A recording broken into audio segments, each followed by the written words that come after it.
Mr. Wallace. Ms. Wolf. Here. Mrs. Run. Here. Dr. Sosiello. Here. Ms. Sample. Here. Can we please rise for the flag salute? I pledge Allegiance to the flag of the United States of America and to the republic for which it stands, one nation, under God, indivisible, with liberty and justice for all. All right. Dr. Hart, I'll turn it over to you. Thank you, Mrs. Hammond. The first item under the superintendent's report for the board is that I want to mention the health curriculum. You can't hear you. Yeah, we should. Because of the The AC is low. We don't have microphones in front of us, but I'll speak a little bit louder for you as well. I want to mention tonight for the Board of Ed that the health curriculum is on the agenda tonight for approval. The school administration and the Board of Education have engaged in discussions regarding the curriculum and report out what's occurred since the parent information session on Thursday, September 29th. And I'll turn it over to Beth and allow Beth, our chair of Ed Tech, to begin the events that have occurred. Okay. I would like to back up a moment and explain how this curriculum moved through the approval process and what additional steps were taken to address community concerns. Can you hear me? No. I'll try to speak as loud as I can. Okay. We started discussion about the health curriculum in the Ed Tech committee back in the spring. Recognizing that this subject area is a sensitive subject and that it was receiving a lot of media attention, we hired Answer in June as a consultant to walk the Ed Tech committee through the exact changes in the curriculum from the 2014 standards. They answered our questions, what changed between the old and the new, and why.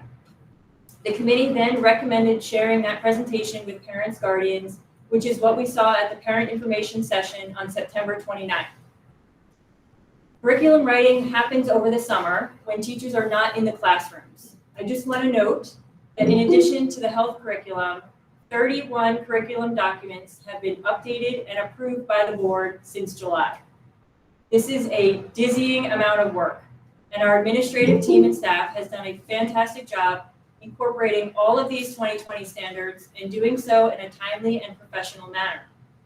Typically, curriculum documents are then approved at either the August or September meetings, but we held off on approving the health curriculum knowing, one, that many people are away in August and so wouldn't be able to participate in the meeting, and two, because we wanted to hold a parent information session before approval after all the back to school nights were held.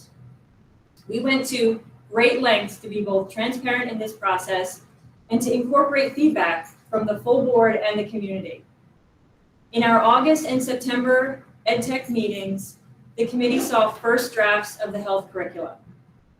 On September 13th, Dr. Hart sent the draft health curriculum documents to the full board for review prior to the parent information session, which was held on September 29th.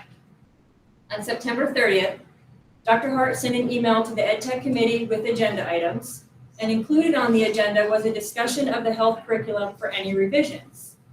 On that same day, I sent an email to the full board and the Ed Tech committee soliciting any feedback in regard to the health curriculum in preparing for the final draft. Members of the committee and full board submitted comments regarding the curriculum. The comments assisted in streamlining the discussion during the committee meeting. On October 4th, the Ed Tech committee met and reviewed all comments submitted to the committee to date, including those from the public. Dr. Hart and Ms. Couch took all these comments and were able to then focus on certain areas of the curriculum to revise. The final draft for approval tonight was uploaded to the website this past Thursday, a day earlier than is typical for board meeting documents. At the end of the day, the state gives us standards that we have to follow. Dr. Hart and his team did the very best they could to address community concerns and to also present a health curriculum that meets all of the state requirements. Our administrators and teachers are fantastic. I have no doubt they will present the information in the best possible way with great care and concern for every student's well-being.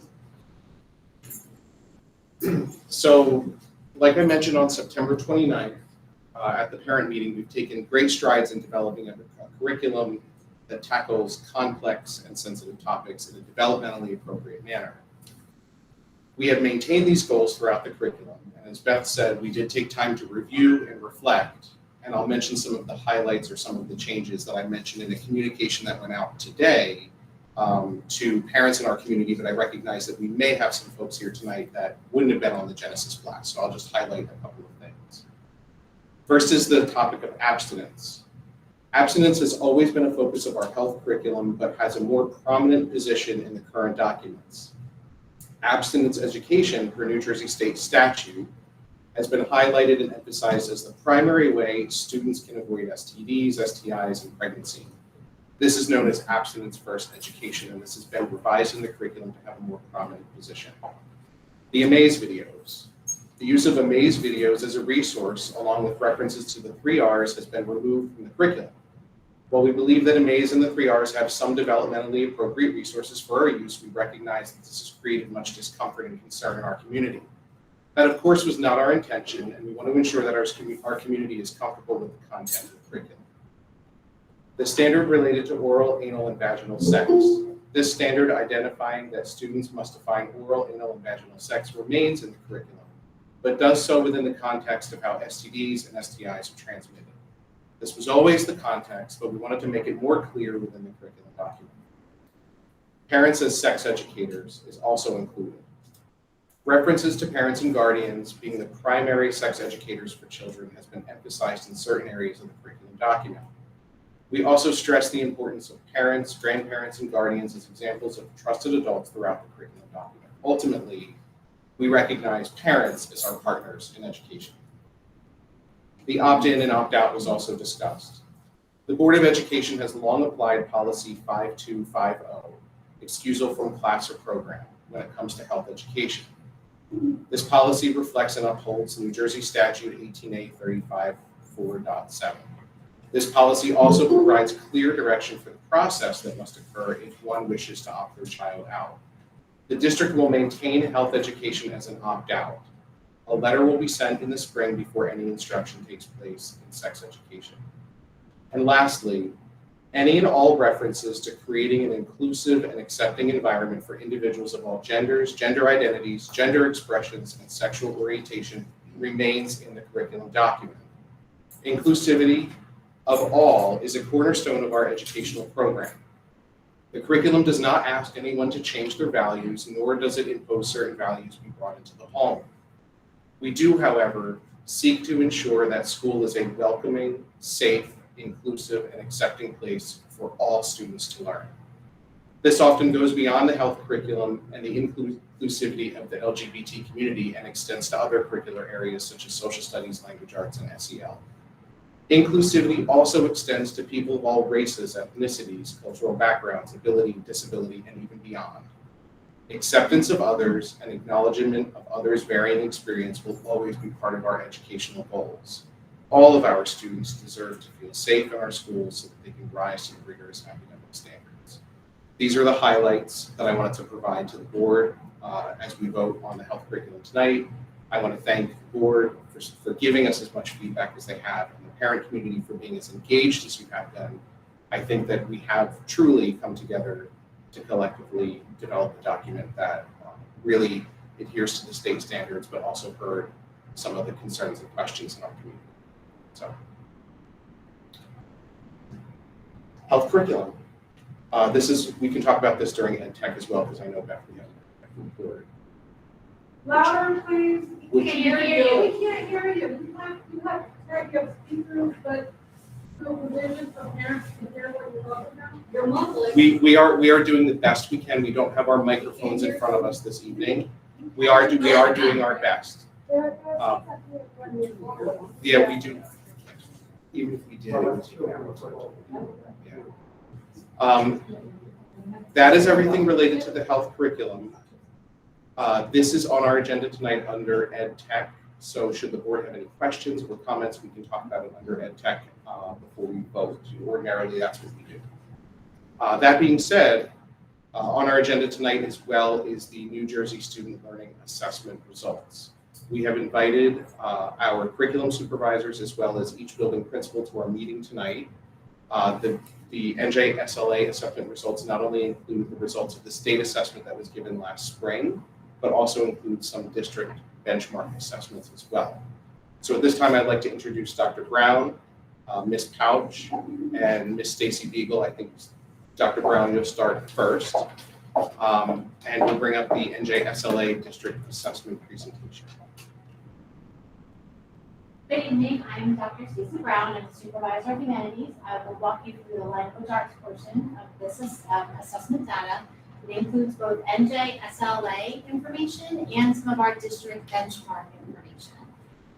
So it's important to remember we have a 2-year gap in the administration of the NJSLA, and it's going to take multiple years because we were through a pandemic for multiple years to put every single student back on their learning path. So this NJSLA administration gives us a new baseline so that we can move our students forward. And what is important to focus on as we move through this is the growth that our students have shown in the past school year. Starting with the NJSLA, grades 3 through 8, these are our 3rd grade assessment results, with about 60% of them meeting or exceeding. And the way you read this graph is the dark purple is exceeding, the light purple, the 4, is meeting. And then the pinkish purple is approaching.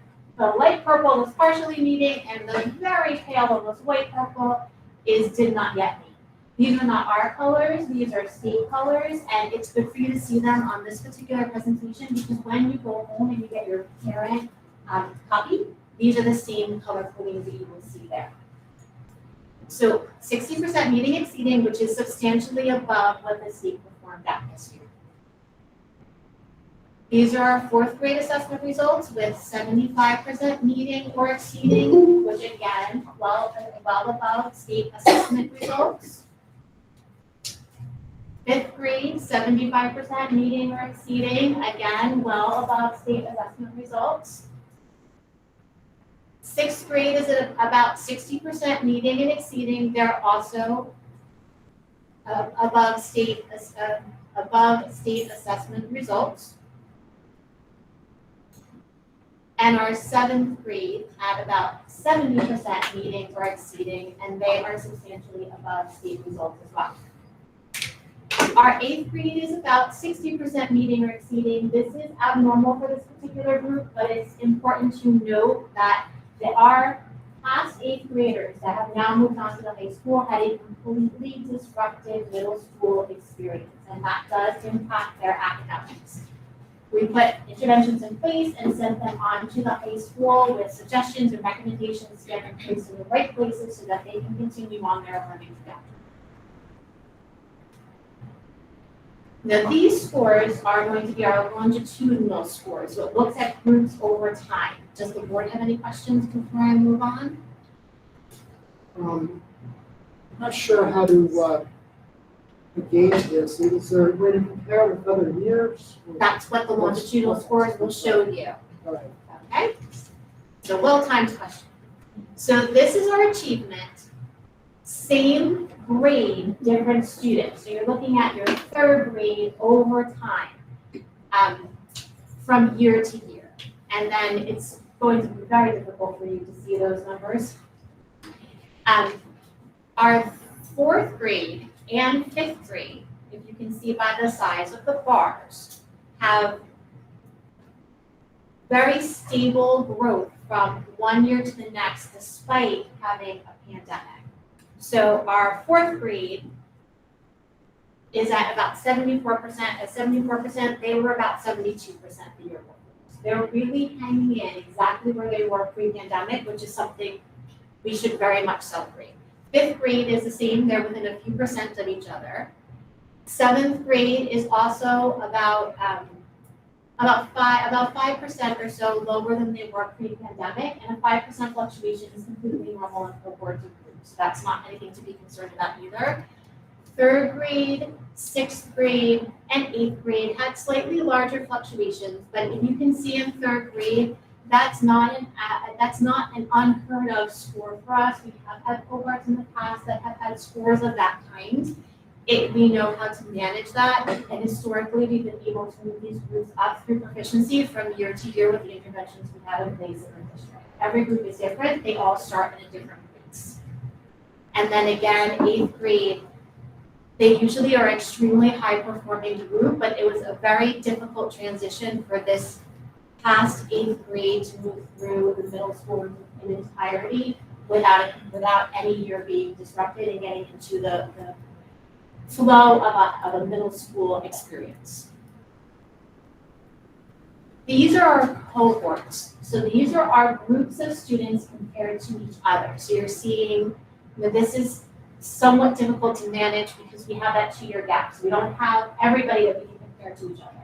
We can compare the middle school because our 6th graders from last year took the NJSLA as 3rd graders. So you are seeing a somewhat a drop in scores there in that 6th grade group, but the last time they took this test was in 3rd grade. And the 3rd grade test and the 6th grade test are very hard to compare to each other.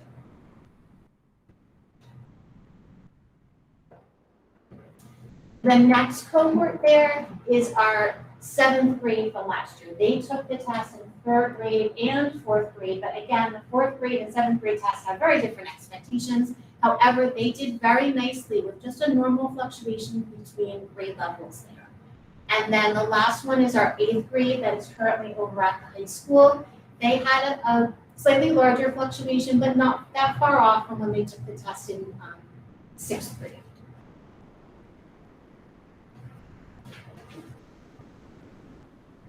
Does the board have any questions on that before I move on? These are our subpopulations. So this is looking at different groups within Reddington. And these are our proficiency levels by race.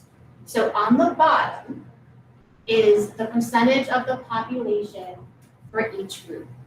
And our Asian population, our multiple population, and our white population have shown very stable scores between pre-pandemic and post-pandemic. Our Black population and Hispanic population had a little bit more of a fluctuation. However, it's important to note our Black population is only 2% of our Reddington group. That's very small. So while you're looking at about a 40% drop there, which sounds very concerning, you're talking about a handful of students. And we are well aware of which students these are. We have iReady diagnostic assessments that are telling us exactly what they need so that we can help them move forward. And then our Hispanic population has shown a larger dip than we normally would expect. However, our Hispanic population's numbers has been changing from year to year, so that also throws in another variable for the students. These are our proficiencies by gender. They are fairly consistent from pre-pandemic to post-pandemic, with the female population at a 71% proficiency and the male population at a 60% proficiency. It is typical for females to outperform males in language arts. That's something that is throughout the world, not specific to Reddington. There's many research articles on it. I offer the board every year to tell them all about it. They never want to know. This is proficiency by program. I was actually really, really excited when I saw this slide. Our staff should be extremely proud of themselves and the interventions we put in place. We have a free and reduced lunch population, a 504 population, and ELL population that all have exceeded their pre-pandemic scores. So that would be fabulous in a normal year. That is even more impressive during a recovery from a pandemic. That also lets us know that the interventions we put in place are working. We had targeted interventions at each of these groups, and clearly they've been successful. As these students require less support, we are able then to move those supports onto students who are performing slightly below level instead of students that are performing multiple years below level, and we're able to serve a larger population of students that way. Does the board have any questions on NJSLA before I move on? These are iReady reading diagnostic scores. These are really the most important scores for language arts you will see in this whole presentation because they are the only ones that really show us true growth from the beginning of the year and the end of the year. You can have grown 2 to 3 years, depending on where you started, but still not reach grade level proficiency. These are the only scores that let us know how much our students have grown. And they are amazing. Because our teachers are amazing. And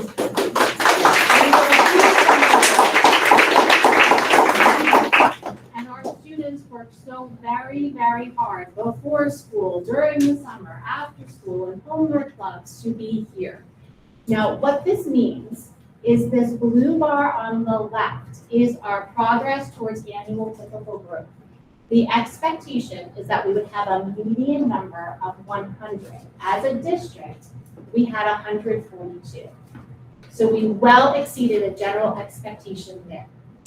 Then what's even more exciting is when you see the current placement distribution on the right.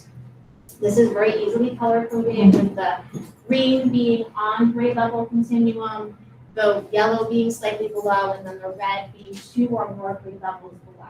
What's impressive here is that when the students started, they were at 11%, 2 or more grade levels below. Our teachers cut that down to 3. While they did that, they grew the number of students who were mid or above grade level by 40. And I can attest to how difficult it is to manage students who are performing well below grade level and students who are performing above grade level and push both groups at the same time. It's an impressive balancing act that our staff did very well. And these are the overall placements by grade level, with kindergarten ending the year with 90% on the grade level continuum, first grade 81%, second grade at 86%, and third grade at 89%. Now what's interesting here is that the real stars of this one are 4th and 5th grade. Now that may look like it's not correct, given that they had lower numbers on the overall placements. Their students started the year very, very low below grade level. So 4th grade had a typical annual growth median of 170. And 5th grade had an annual typical growth median of 213. So these students probably made more growth than anyone in the district. They just haven't quite made it to grade level standards yet, but with a boost like that in 1 year, we are confident that we can move them onto grade level in the upcoming. Does the board have any questions about that? Just a question. Oh, sorry. So the iReady data looks really good, but the NJSLA data doesn't look as good. So can you kind of explain? I know you said that it's year over year. I can. So 4th and 5th grade, it's exactly on target. There's about 75% on iReady. There's about 75% for each of them on the NJSLA. K1 and 2, as well as they did here, they don't take the NJSLA yet. So this is our only measure for them at the moment. So you're left with 3rd grader, which just is an outlier. The NJSLA is one test on one day, and it's very important that because we don't have a growth measure for the NJSLA, that we read that data very carefully and use our other information to provide a full picture of our students. That test is different from what they're used to. They take this assessment 3 times a year. That's why it's such great information for us. They're used to the way things are presented. And 3rd grade in particular has a lot of trouble, and so do a lot of other grade levels, with the passages. You have to scroll down to read the whole thing, and sometimes they forget, and they only read the first page, and then there's questions on the rest of the document. But the way the test is presented, it's not as simple as like clicking an arrow or swiping the way you would on a Kindle or on your Chromebook. You have to use the scroll bar, which is very awkward for them. So we have talked to the teachers, and as we've analyzed the data, about how to help them become more familiar with that. There's also a rating aspect to the 3rd grade assessment where they're writing in these very tiny boxes, and an 8-year-old figures like, well, I answered the question, I filled the box.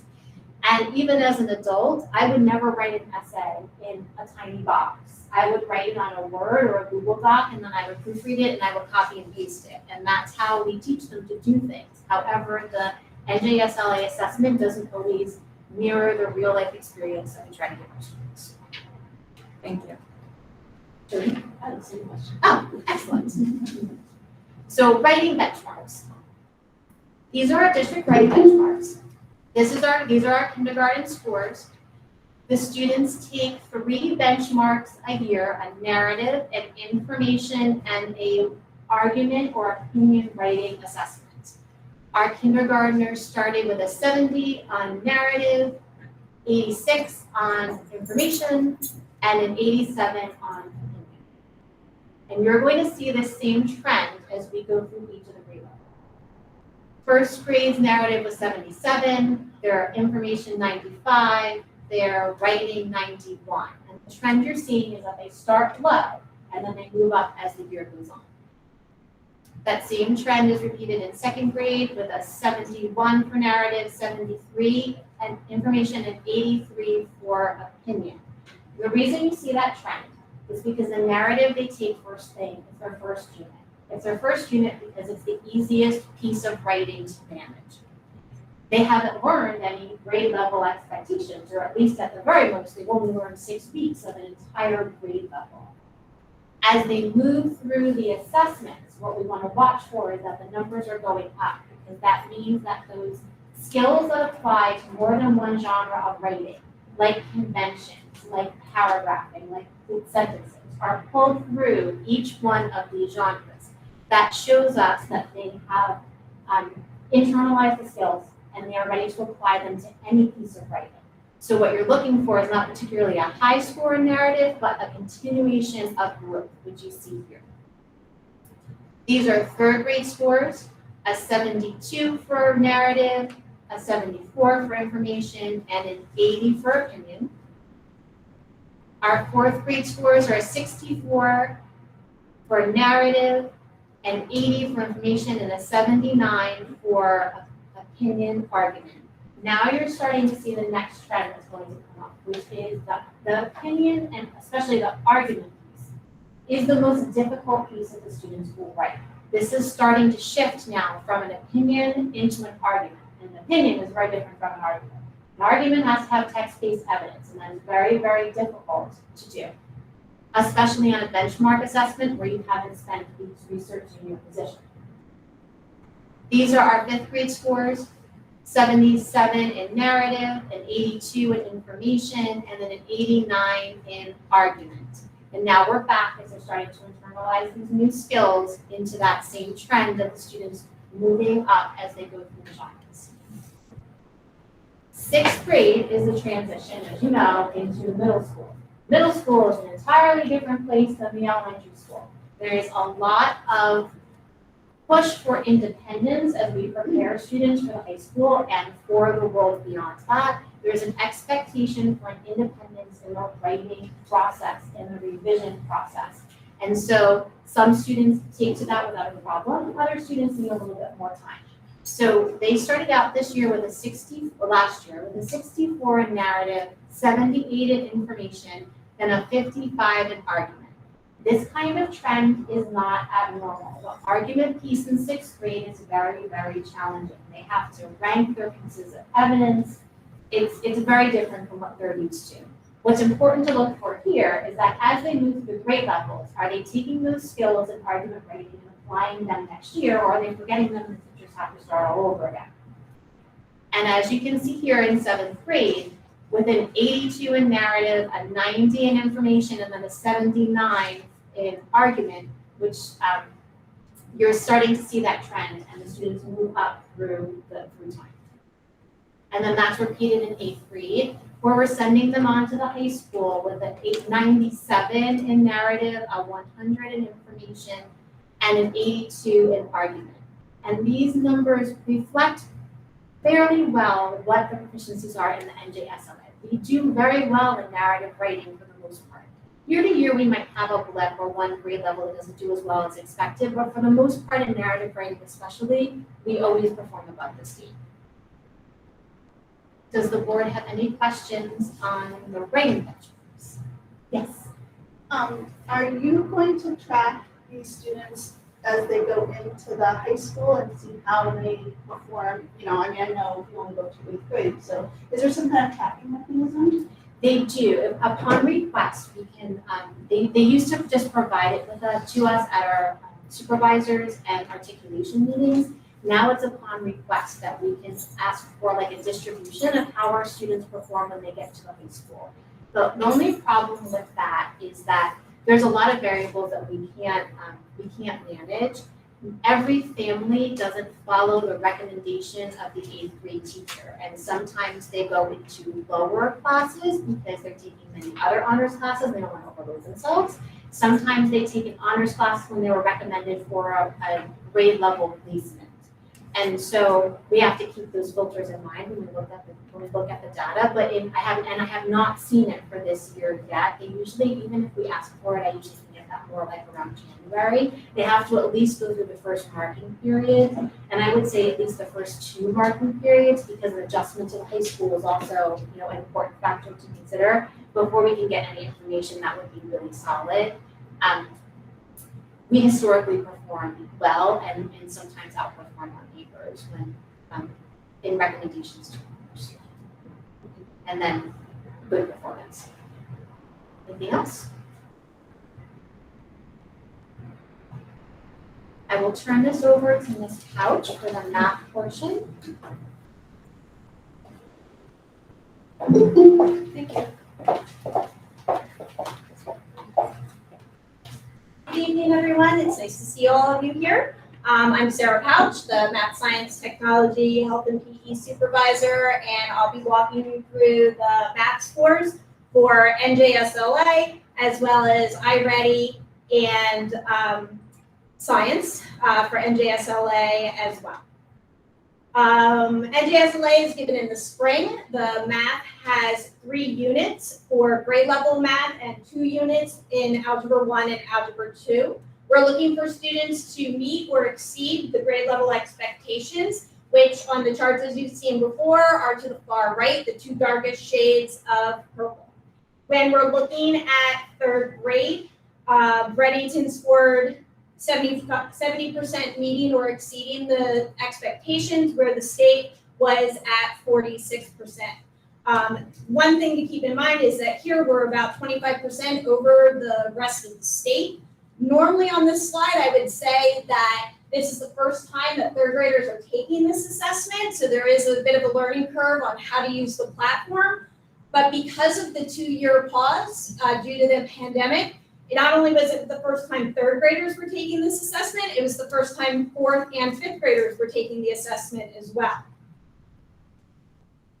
When we take a look at 4th grade, we have 61% of the district students meeting or exceeding expectations, which is about 22% above the state proficiency rate.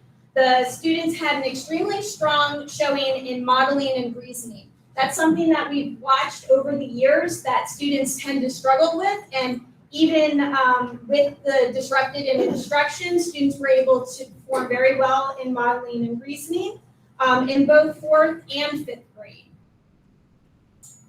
When we look at 5th grade, we have 55% of the district students meeting or exceeding expectations. When we drill down and look at this information, we can see that through an evidence statements report that although we're at 55%, there were only 4 questions where Reddington students did not perform or outperform the rest of the state.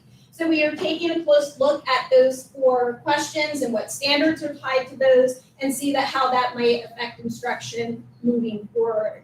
Again, this is also the first time that the 5th graders have taken the assessment. As we look at 6th grade, we can see that we have 40% of students meeting or exceeding the expectation, where the state was at 31%.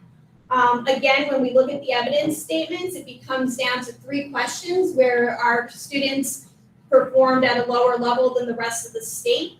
And this also speaks to, we've discussed with the board in the past, the importance of the 4th and 5th grade standards, especially in mathematics, and what a base that builds for students as they go into the middle school. So our 6th graders, having had disrupted instruction as 4th and 5th graders, it makes sense that they may have a little more catching up to do and a little bit more ground to cover as they move forward. When we look at our 7th grade assessments, one thing to keep in mind, while we were at 40% at meeting or exceeding grade level expectations, this is not our full 7th grade grade level.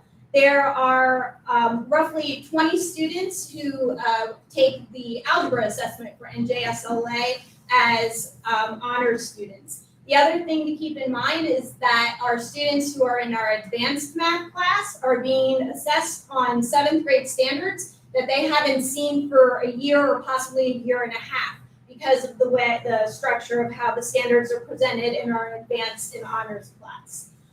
This grade level also showed a significant increase compared to prior years in the areas of modeling and reasoning, which is typically very difficult for students to not just do a calculation, but be able to explain and explain their reasoning and be able to create a model to support their answers. When we look at 8th grade mathematics, the state level of performance was at 16%, and Reddington 8th graders were at 18%. Again, this is not our entire 8th grade level. There were 87 8th graders who participated in the on-grade level 8th grade assessment, while roughly 20 students participated in Algebra 2 and 60 students participated in Algebra 1. We had been, prior to the pandemic, 8th grade had been showing steady progress, moving forward and making growth from year to year in the number of students achieving, meeting or exceeding the expectations. So although this is not a number that we want to remain, that we have worked on this for several years. We know how to move these students forward. We've done it in the past, and I'm confident with the interventions that we put in place that the students will continue to show growth in this area. As we look at Algebra 1, we can see that the state had a 35% meeting or exceeding expectations, where Reddington students were at 73%. There were about 84 students who took this Algebra 1 assessment, and that was a mix of 7th and 8th graders. We're almost 40% higher passing rate than at the state level, and this is comparing our 7th and 8th graders to high school students. So students who take the Algebra 1 assessment in high school, that is the same assessment that our 7th and 8th graders are completing, and we had almost 40% higher than the state achievement. When we look at Algebra 2, we have 53% of the state meeting or exceeding, and Reddington Township was at 89% meeting or exceeding. Again, that's at about 36% higher passing rate than the rest of the state.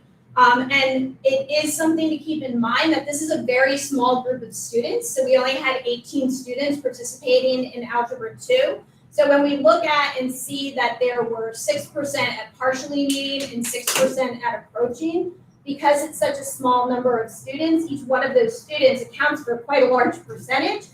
That's a total of 2 students. So that 12% comes out to 2 students who weren't able to meet the expectations at that time. Questions from the board regarding each grade level? So I thought it very interesting. I guess I should have expected that when you drill down to the data to the level where you can see that a grade is having a problem with a particular content area, and then you can figure out, or at least look into why that is not being delivered or. Yes. Yep, and we were able, actually today, we at Hollenbrook's department meeting, that was what we spend our time on, looking at 4th and 5th grade results, and 3rd as well, because the 4th grade teachers need to know more about the students who are sitting in front of them, and they also need to know how their group of students performed that they had in the past, so that they can see, are there adjustments needed to instruction? Is it the timing of the assessment? Is it the type of questions, so that we know where we can focus our work. Yeah, that's great.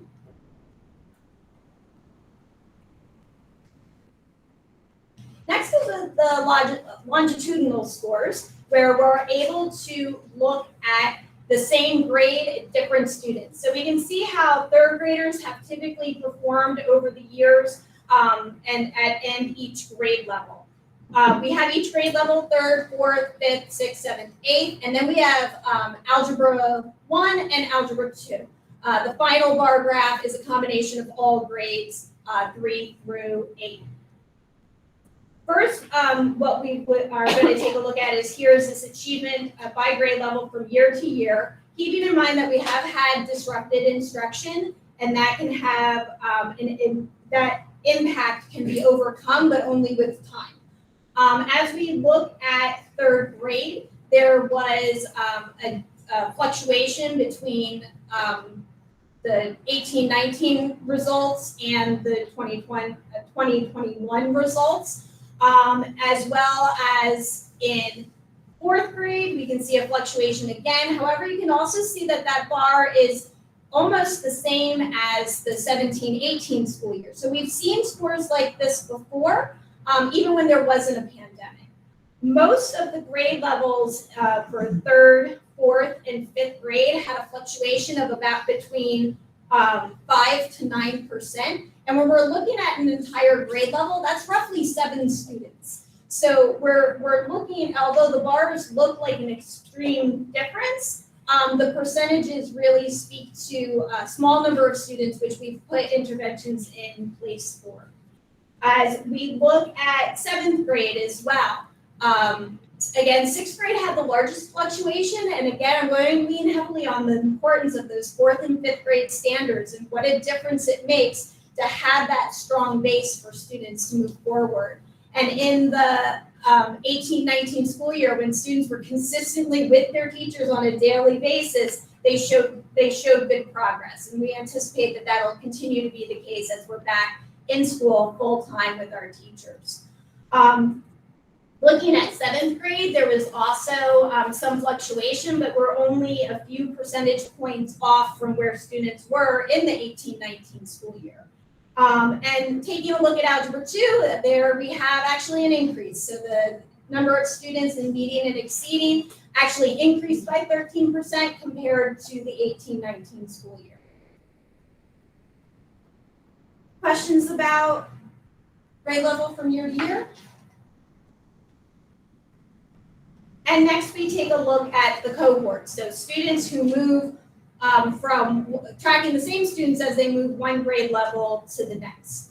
So as we are starting with 6th grade, because the last time those students took the assessment were as 3rd graders. And as Dr. Brown had mentioned, 3rd grade standards and 6th grade standards are very, very different in their expectations. When we look at the next cohort, which took the assessment in 3rd and 4th grade, you can see that they were staying steadily on track. And then with that 2-year disruption as 7th graders, they showed fluctuation there. The next cohort are our Algebra 1 7th graders, where they took the assessment as 3rd graders, they took the assessment as 4th graders, and the next time they took it was Algebra 1, which is a high school assessment. So considering they had such a large jump, they have a very small percentage of decrease in performance. And the final cohort is looking at our 8th graders who were in Algebra 1. They had the opportunity to take the NJSLA assessment as 3rd graders, 4th graders, 5th graders, but then again jumped to a high school assessment of Algebra 1. So those students didn't have the benefit of practicing their 6th, 7th, or 8th grade skills on an assessment like this.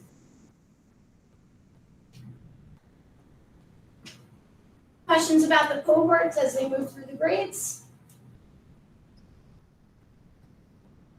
Yes. Do you have data on like meets versus exceeds for year over year to see? Yes. Okay. So you're able to drill down that part? Yes. Yep. For an overall presentation, we put them together for meeting and exceeding, kind of passing or not. Right. But yes, we can look at as well as with the iReady data, looking for who has moved from one bucket to another. Yep. Thank you. Okay, next we'll take a look at our subpopulations, starting with race. We can see that that there is fluctuation, and most groups have seen a dip in their scores between in the 2-year gap in the pandemic. Some of these populations are also a very small reporting group. So when, again, as we look at Black students, knowing that that is 2% of our entire population, that it's a smaller number of students. And while our Hispanic population has increased, and the fluctuations are all within about 10%. So obviously we'll be making sure to keep an eye on it and making sure that we're providing every opportunity for students to receive interventions to help them improve. As we look at our proficiency by gender, we have almost an even split between male and female performance. Female students are at a 49% meeting or exceeding rate, where male students are at 55. So only a 6% difference between male and females in mathematics is a wonderful place to be. And finally, we'll look at proficiency by program. So looking at our free and reduced lunch 504 program, ELL, special ed, and then our general ed population, we can see that we've had some fluctuations, some larger than others, and that, again, the overall populations that we're looking at are relatively small.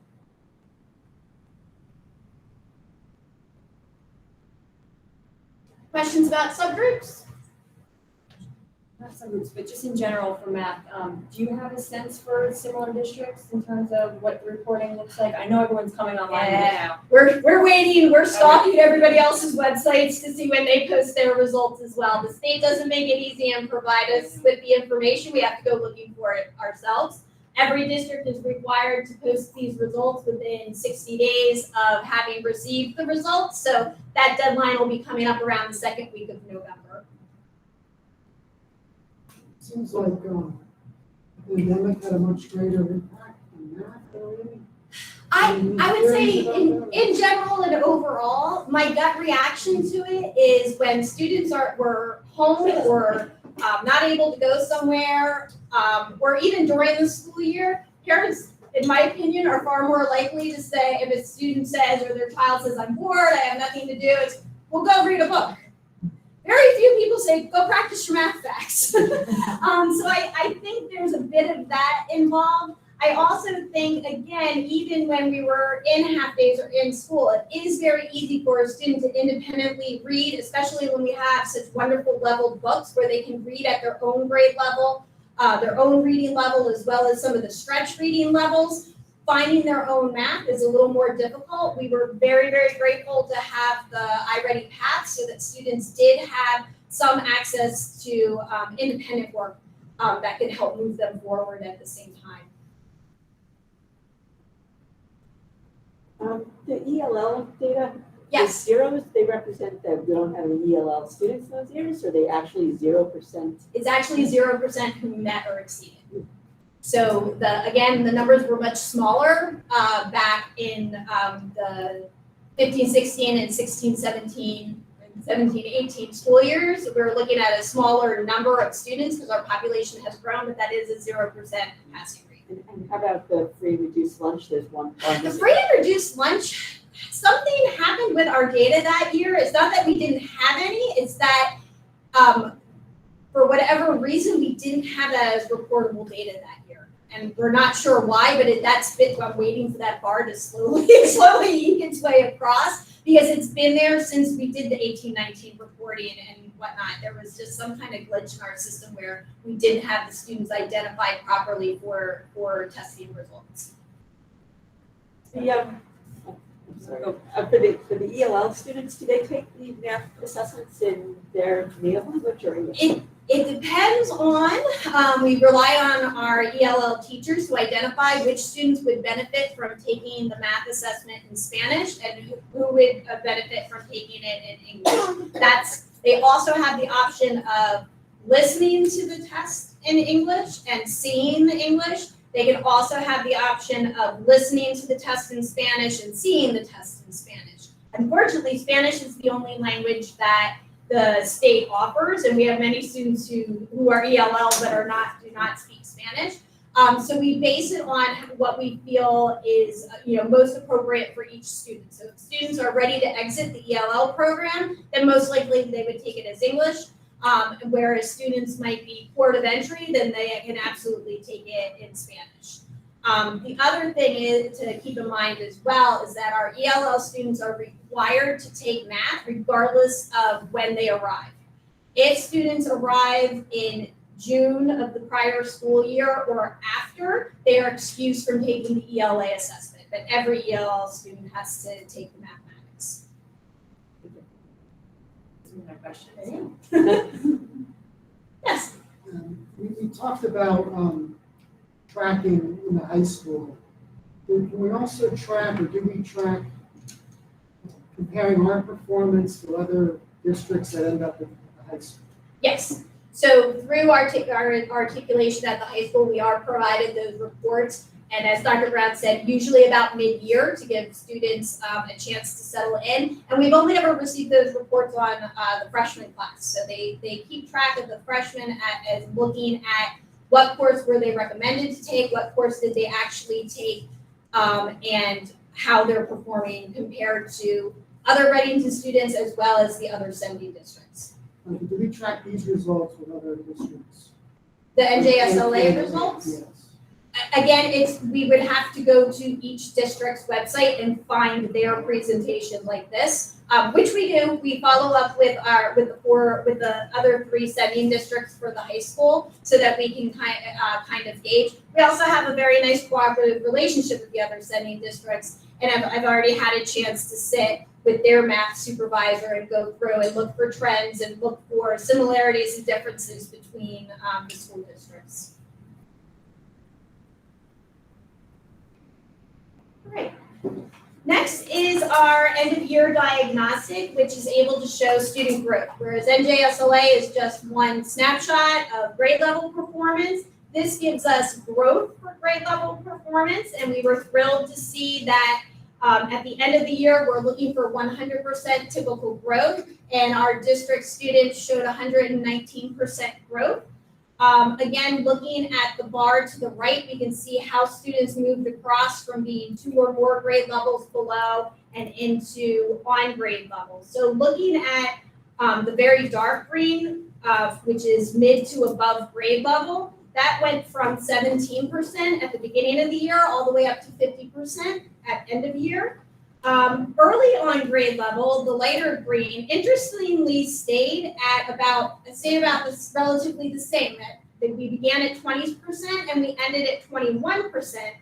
However, those aren't the same students. With all of the movement in the other areas, those students in the green, if we were able to label them out, we would see that that's a different group of students because we had a significant group of students who were earlier on grade level to start, who moved into mid or above, and then we had a good number of students who were 1 grade level below. That went down to 21% at the end of the year from 48% at the beginning of the year. So we had a substantial reduction of the number of students for 1 grade level below. And looking at 2 to 3 grade levels below, that went down to 7% compared to 15% at the beginning of the year. So we were able to cut the number of students who were 2 or more grade levels below in half, which is an excellent achievement for the students and the teachers to have accomplished.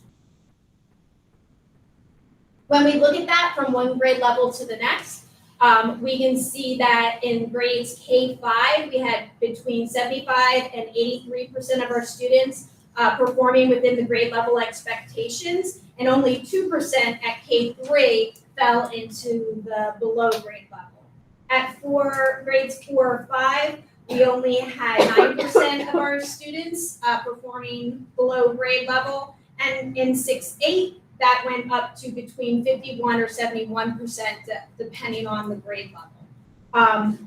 So the diagnostic results have shown that the students are certainly making progress, they're showing growth. There's still plenty of room for improvement, and we of course never want to leave any student behind or lacking. And we certainly have interventions in place, and we're ready to address any concerns to assist students. Questions on the diagnostic from the board? All right. We will move on to science, which I've only ever presented on once before. Prior to the pandemic, that was the very first year of the science NJSLA assessment. This assessment is given in 5th and in 8th grade.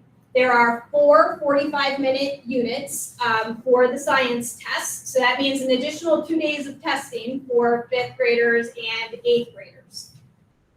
Just to keep things interesting, the state does not keep the metrics the same. There are only 4 levels of proficiency here instead of the 5, and they change from purple to blue. And we're looking for students to be in the proficient or the advanced proficient range, which is to the far right, the 2 darkest shades of blue. As we look at each grade level, so again, not only was this the first time students are taking an NJSLA assessment, they get to take a 3rd one. And we scored at a 25% higher passing rate at the state. Reddington was at 49%, where the state level of performance was at 25% of 5th graders passing. Of note, this is almost exactly the same as our results in 18-19. We had roughly 50% of our 5th graders meeting or exceeding the proficiency level for 5th grade science. When we look at 8th grade science, we can see that we did score 3% higher than the state at 19% in the proficient or advanced proficient range. This is about 10% lower than what we saw in the 18-19 school year. Keeping in mind the disrupted instruction of all of their middle school experience. So their 6th and 7th grade middle school science standards were not taught in the typical fashion. So as 8th graders, we did see a little bit of a dip here. Any questions regarding science? Yeah. So, Trying to figure out how to say this. Is this the fault, is the test not a good test? The test is extremely hard. Students are not just asked content questions, they are asked to apply multiple skills in order to even figure out what the question is asking them.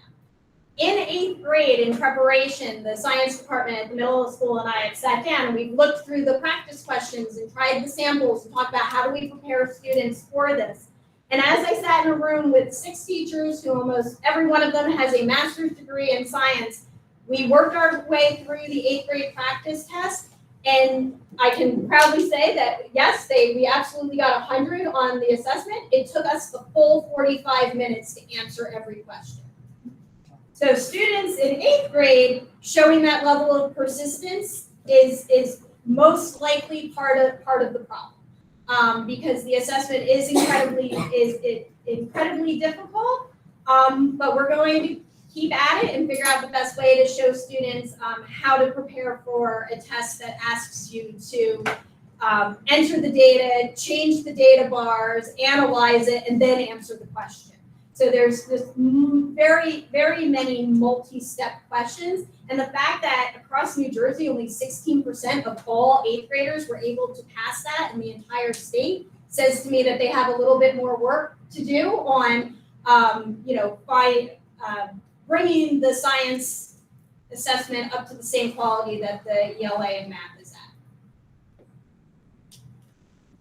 Yes? How many years has the ELA and math assessments been around compared to, you said sciences, this is the 2nd time? Let's see. I believe we switched from PARC and Common Core to NJSLA and the New Jersey Student Learning Standards 8 years ago. There's this, yes, so 8 years compared to 2, I believe there's still a few kinks to work out. Yeah. overall, I commend the district on the scores with NJSL compared to the state. But I also appreciate the presentation a little bit about the iReady scores, because I appreciate the work of the teachers, the administrators, the supervisors, because that really shows the comparison of those students in that year in our district. And it also has that remediation piece built in, where you can really hone in on the skills that they need to learn. So I think it's great for the district to be using the iRate. And these kinds of scores, like you said, they change every 5 or 6 years anyway, the kind of test they administer. But we've always done historically well compared to the state, and I'm sure we'll continue to do well, considering the pandemic effect as well. So I think you guys have done a really great job. Thank you very much. If there aren't any other, go right ahead. I just wanted to follow up a little bit. So when you get scores from other similar districts or sending districts or however you're going to end up, will that go back to the ed tech committee? Will we see more of that? Most likely. I know it's been a few years, but we have in the past. Usually follow back up with the ed tech committee once we've been able to gather the information and give an overview, which then would go to the full board as part of the minutes. All right.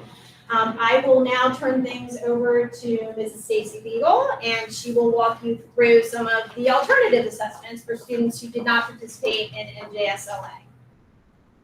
So at this part in the presentation, I typically say, let's do the 7th inning stretch.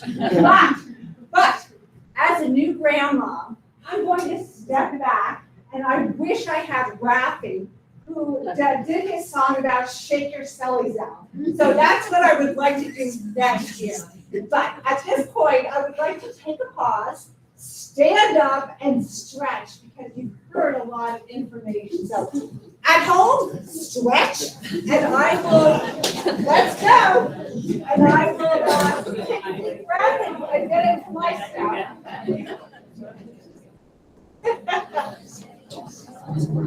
And if anyone knows Rocky's, like, he is like absolute favorite, and that's what we need to have.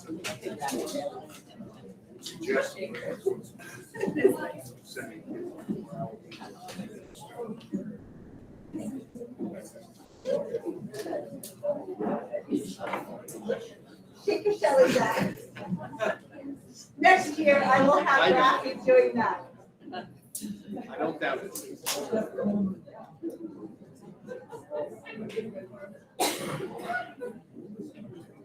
Okay, 7th inning stretches coming down.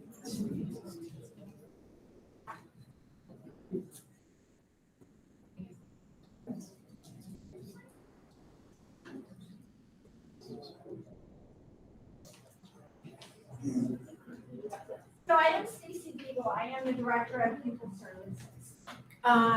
The 2 presentations I will be doing are for our DLM, our Dynamic Learning Map, for our special education students, as well as our access for our English language learning students.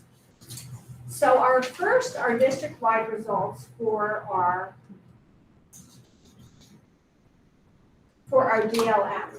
First of all, our DLM is an alternative assessment for our most significant cognitively disabled children.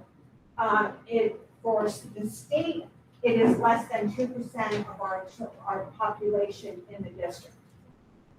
The assessment will demonstrate our students' way to show how they know and can do English language arts, mathematics, and science. So last year, we had 18 students that were tested, and our percentages for our students who scored at target and or advanced level are as follows in terms of 60% for language arts and 49. Thank you. I need new glasses for our mathematics. Our science, our children are only assessed in our grades that they would be typically assessed for in general education for 5th and 8th.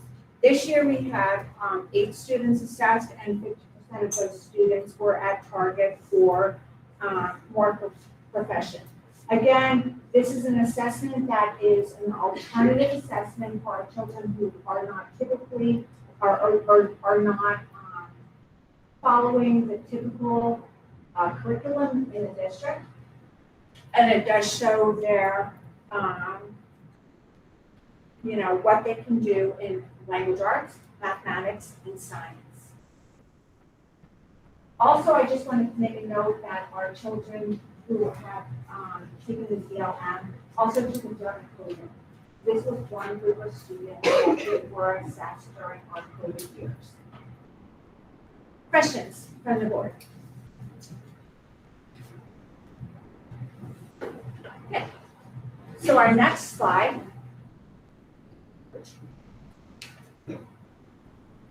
is for our English language learners. So our English language learners are assessed one time a year. Also, our English language learners are tested in our general, in district-wide assessments. Our access for ELLs, and access is not an acronym for anything. I looked at that. It's the name of the test, but they are tested in reading, writing, listening, speaking. They are through the testing.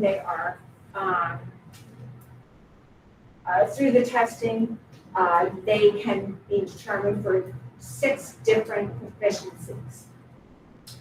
Last year, we had 27 students who took the test. The access is done, as I said, once a year. Students who are enrolled in our ESL program take the test. Also, students who are qualified or meet the criteria for ESL, but parents decide not to have the children access ESL services are also tested. And these are the different proficiencies here. One thing to note is that last year, with our English language learners, we did increase our staff by a half a person. This year, we increased that staff person so that we now have 2 full-time English language teachers in our district. Questions? Do we have many people who opt out of the testing yet? Is it We very don't. small? We have maybe 2 parents, and I will say that some of our English language learners are also part of our special ed population. So it's a balancing act.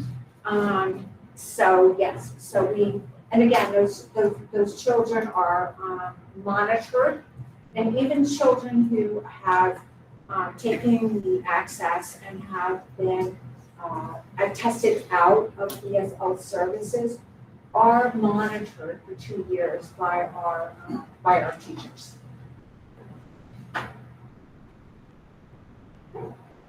Do you have any theories on why math, maybe, just going back to the district-wide results for the 18 students, why math why the pandemic had a bigger impact on math versus?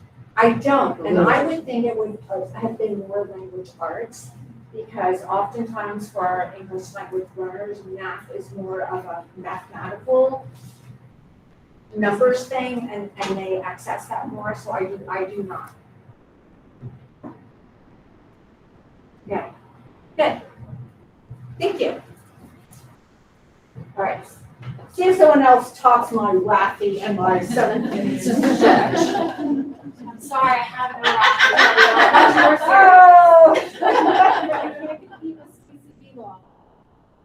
So we are coming to the end, and we wrap up with our interventions, because no matter what those numbers look like, at the end of the day, we want every child to be successful. So we're always going to have something that we're looking on in order to improve. So our current interventions in place for this year, some are continuations from last year because we found them to be successful, others are new. This year, over the summer, we worked with a consultant and for inquiry, and she helped us design a district data conversation guide specific to Reading. help us look at all this data and ask the right questions so that we can get to the deepest understanding. We have analyzed the evidence statements from NJSLA, both administration and then with teachers. And then we made administrative goals based on that data to help our students improve. We have professional development that we're offering for teacher academies and in-service days on those targeted areas of opportunity that we found in our NJSLA and high-value results. We also are working with our math and literacy coaches, K-8, to focus on those areas and help the teachers use the iReady data in the best way to provide individualized instruction. We expanded iReady reading to 6 through 8 this year, so in the upcoming school year, we will have growth data through iReady for 6 through 8 in addition to K through 5. We also have ongoing iReady training again this year to increase the quality of our data analysis and then our individualized instruction. We hired a literacy consultant over at RMS to help us take this data and then use it in the classroom most effectively. And we're using multiple measures to identify students for intervention and then our tutoring programs after school and potentially in the summer if we continue with that in order to ensure that we're getting the right students in the right programs. And then each building also has an area of focus and action steps that go along with it. Unfortunately, Dr. DeRosa couldn't be with us tonight, so I'll walk you through White House, one of our K3 buildings, and some background information is that they've been working with data for the past 3 years. So the teachers have during faculty meeting time and discussions with the support of the principal and the supervisor and the coaches to really dive into the data and use it in the best way possible. The new this year, they'll be using the data conversation guide for those conversations, and teachers are routinely using the iReady data to inform instruction and personalize instruction in the classroom. The student growth goals for the building will be focusing on iReady in grades 1 through 3. There also has been an evidence statement analysis at the 3rd grade level at White House, and they have found a challenge area in the area of math measurement and data for math. And their further analysis of those standards and evidence statements has led them to a coherence around web-based practice items that Ms. Couch helped provide so that we could practice with the students the types of questions that they might be experiencing and the content that they might be experiencing on the test and in our curriculum, and then continued conversations at CPTs, faculty meetings, and then modeling and sharing of ideas. In the area of language arts, there's an area of opportunity for reading informational texts. The 3rd graders struggled with the idea of comparing 2 nonfiction pieces of reading and then writing about it. We're going to try and sort out whether it was the multi-step nature of that type of activity that caused them some trouble. But this is excellent practice for them as lifelong learners because throughout your entire life, you're going to need to be reading multiple things and then writing about them. So this is a skill we want to devote as much time and attention to as we can. And we have plans to integrate it into multiple units throughout the year, not just our informational reading and writing. And then I will turn this over to Dr. Higgins. Hi, I'm Kristen Higgins, I'm principal at Cambridge School, and I'm very happy to be here. Our data is looking pretty good. I mean, considering what we've been through, I have to just say that I have so much pride in the students, our families, and our teachers. They all work together to make sure that the kids are improving as much as they can. And I think we see that through our growth data with the iReady, that they're coming in at this space here and then moving them further, which is so important. And I think the excitement and the pride that the teachers have when they're seeing this improvement and they're looking at the data and they're using it is something that, I mean, it just keeps everybody so motivated and they should go, wow, this place is really exceptional. So I really thank the students for working hard through all of this, the parents and our teachers have done such a wonderful job. I will also have to say that the teachers and the parents and the students are not alone in this, that we are all working together as a team and looking at the data and providing resources wherever we can to say, this is weak, what can we do? This is strong, how do we keep it strong and make it even stronger? Something that we're going to be focusing on this year is we're going back to the model of where we have our rooms more open to each other for the teachers to get in, to see what people are doing. That's best practice. With the pandemic, we've kind of closed our classrooms off a little bit. We're going back to opening them up. A lot of peer-to-peer modeling for teachers outside of this faculty meeting and CPT time, but to invite people into the room and say, this is some best practice. Looking at the English language arts, we looked at the NJSLA data, and we did see really everything was above the state level. Except we had a little problem. What was me, I was at the state level with the compare, contrast, and reflect on the most important points and key details presented in two texts on the same topic. And we have discussed, is it the measure of the fact that they have to toggle between two different reading pieces and then read them and they're different, but yet they're about the same thing, and then synthesize how they're different, how they're the same, and what they would do about that. It's very difficult thinking skills, but clearly the state is saying this is a skill that they should have, so we do need to keep working with the kids on these pieces. In terms of math, we're looking at these multi-step problems. They'll give you a set of a lot of data. And then they're asking in that data for you to decide which pieces you need, which ones you don't, which ones you're going to add, which ones you're going to subtract, and then answer some questions. And it's hard for the children to read through all of those steps and to sort it out because they see a whole bunch of numbers like, I'm just going to add them. And so we have to teach them to stop, sit back, reflect, and then plan and move forward. And like we said, that's something they're expected to do, so we are going to get our kids to do that. Interesting, looking at the iReady, our strongest area is on algebraic thinking, which is one of our weak areas in the past, but we've been focusing on that, so look what happens. An area that was weak, was our weakest, but it's also our second strongest, so we had the second most in the green, but the most in the red, was in geometry. So I think as a staff, we're looking at that saying, what is this telling us about a developmental piece, or is there something that we're missing somewhere in some particular situation? And we're going to continue looking at numbers and operations within the iReady. So we're really excited, and we're happy to be back, and things looking even more normal. So thank you. Paul is likely joining us online. So Mr. Nigro, if you were there. Can you hear me, Dr. Hart? Yes, we can. Okay. Hello, everyone. Sorry I can't be there today. Something hit me today pretty hard, and I had to go sleep it off. So hopefully be back tomorrow. Looks like my slide is up there. So I did the same thing. Spoke to Dr. Brown, Miss Pouch, identified areas that we overall did well in, but were not as high as we could be. I'm going to take that information, share it with the staff, talk to the coaches, and we're going to focus in on specific questions where we feel our students can do better. At Hollenbrook, the focus area for us in language arts was reading, and in particular theme, which I think you also heard Dr. Higgins mention at TBS. So we're going to look at that area there, look at the questions, see how we can improve there.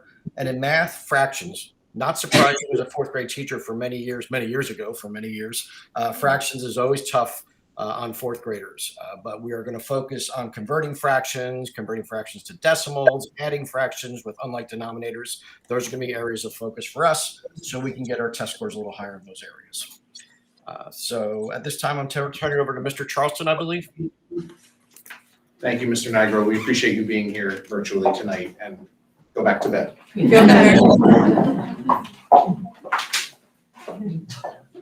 So two things. One, I was standing back there really getting ready to prepare to project my voice, and then the air conditioner turned off, so now I can lower my voice a little bit. Two, I asked my youngest son, I said, Luke, I'm the last person to present this presentation. How do I close this? He goes, Dad, where are your Pringles socks? First off, I want to thank my supervisory colleagues and my principal colleagues for putting together this presentation. This is a lot of data, and they've done a phenomenal job of really breaking it down, making it easy to understand, and really helping us direct where our attention should be over this next year. I also want to thank the teachers and the staff who worked tirelessly over the pandemic to help our children achieve the absolute best that they could. They've done a tremendous job. I'm really excited to work with the teachers this year. One of the first things that we did for English language arts and for math is that at administrative CPTs, I walked the entire staff through looking at the data. What does this data mean? So we did a deep dive into the NJSLA data to look at some specific areas that need additional areas of focus and where our strengths lay. For language arts, Dr. Brown talked about the literacy consultant coming in, working with our ELA teams during CPTs, and then also working and looking at the iReady diagnostic to find areas to improve. We also found the area of theme to be an area that needed some additional support, so that's where our focus is really going to be this year, continuing that trend as we found in Hollenbrook. We are looking at this idea of strategy grouping, so smaller groupings within the class, grouping students together who have similar needs to address those. The teacher can address those. We've changed up our intervention model, both in language arts and math. It is a push in and pull out model where our interventionists actually will be pushing into the language arts class to work with them directly on specific skills to target that. We're also looking at SIOP training. That stands for Sheltered Instructional Observational Protocol. It is a framework that helps our English language learners with content comprehension while also learning English proficiency. We're focused that on language arts, but actually that's training that for any content area that has ELL students within their classrooms. And then again, as Dr. Higgins said, we are also looking at the peer-to-peer model observation. We found that to be best practice when teachers can go in, focus on a specific area, looking at how they do groupings, looking at how they focus on assessments or closings, and then talk about what the best method is and how to implement it in that classroom. For math, a lot of the same similar strategies we're going to use at the middle school. During academic support, all of our students focus on Tuesdays and Thursdays, they focus on their iReady learning path. So they focus on iReady, getting better and learning from that. During lunch, we actually offer extra help for students, and that's open to any student who can come for extra help, and that's sort of structured with our math department. We've also rearranged and focused some of our co-teaching partnerships for our math inclusion classes, and also we've structured some prep time so that our math teachers who often teach multiple grade levels of math have the ability to co-plan with a similar teacher who also teaches Algebra 1, or a similar teacher who happens to teach grade 7 or grade 8 math. Again, we found that the biggest area for us in math, the biggest concept is geometry being an area that needed some additional focus. So as a department and working with Ms. Pouch, we're going to be focusing on geometry as that biggest area of need. And then again, our intervention model is a push-in model where our interventionists is actually going to be going into the math classroom to work with small groups of students and then pull them aside to work on specific strategies. So, and it's not on this slide, but one of the things that we've seen, I saw it in my prior district, is that transition gap from 5th grade to 6th grade is a big gap. And when we have those big transitions, articulating with our teachers, working with Mr. Nigro to address what those gaps are and working earlier in the year to address that through articulation is one of the other areas of focus that we're going to have. So with that, presentation is complete. Thank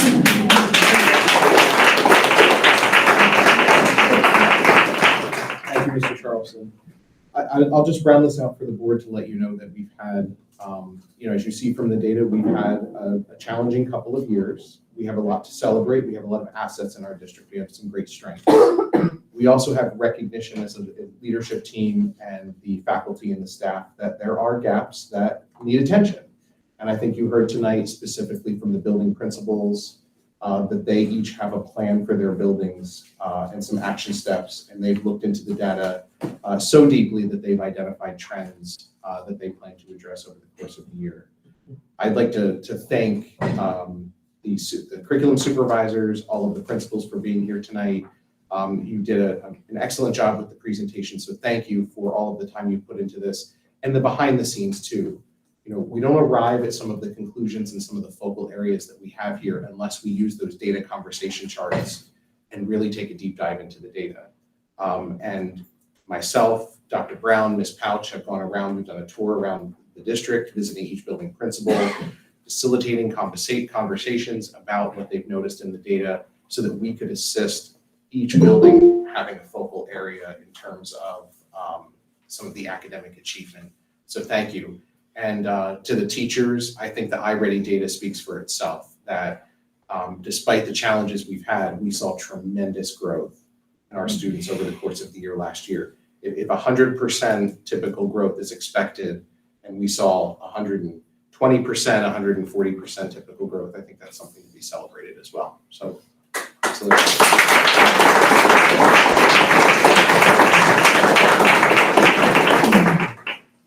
As we've concluded, does the board have any additional questions for any of the administrators that came tonight? I just have a comment. I noticed when Ms. Brown was talking about the district goals that the data conversation guide, that this is something new. And I love that it was brought out by an inquiry project, which is one of our goals. And I think that that's great that even the administration is, walking the walk of the goals. And it sounds like this is going to be a useful tool. So thank you.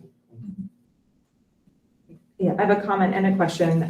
First comment, thank you so much for putting this all together. I mean, I know this is a tremendous amount of data to go through for us to have an opportunity to review. And a clarifying question on the small groupings at the various schools. Those small groupings, will they be open to all students regardless of their abilities or how they scored when we talk about an intervention? Dr. Brown.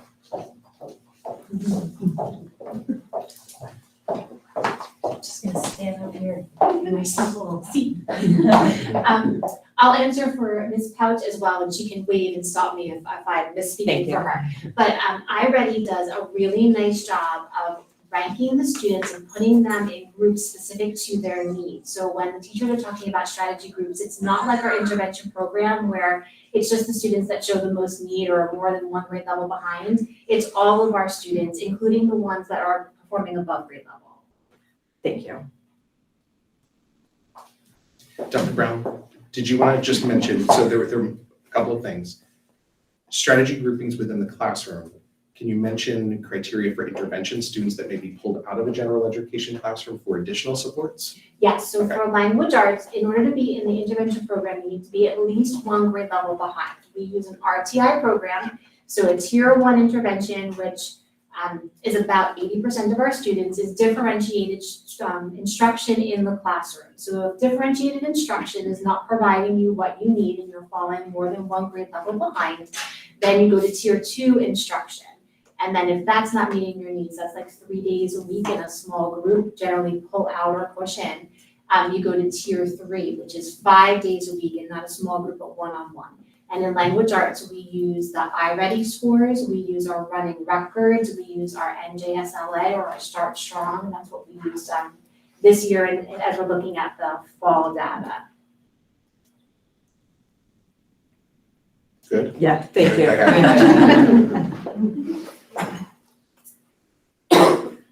Anything else from the board?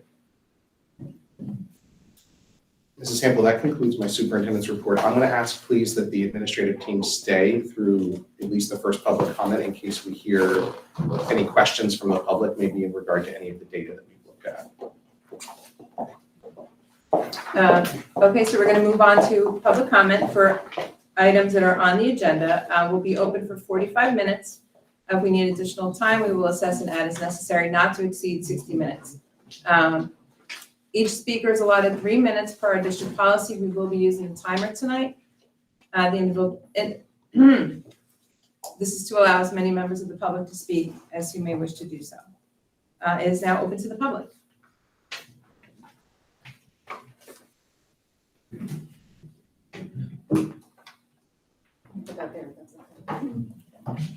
My name is Jacqueline Hindle, and I have children that attend Hollenbrook School and Reddington Middle School.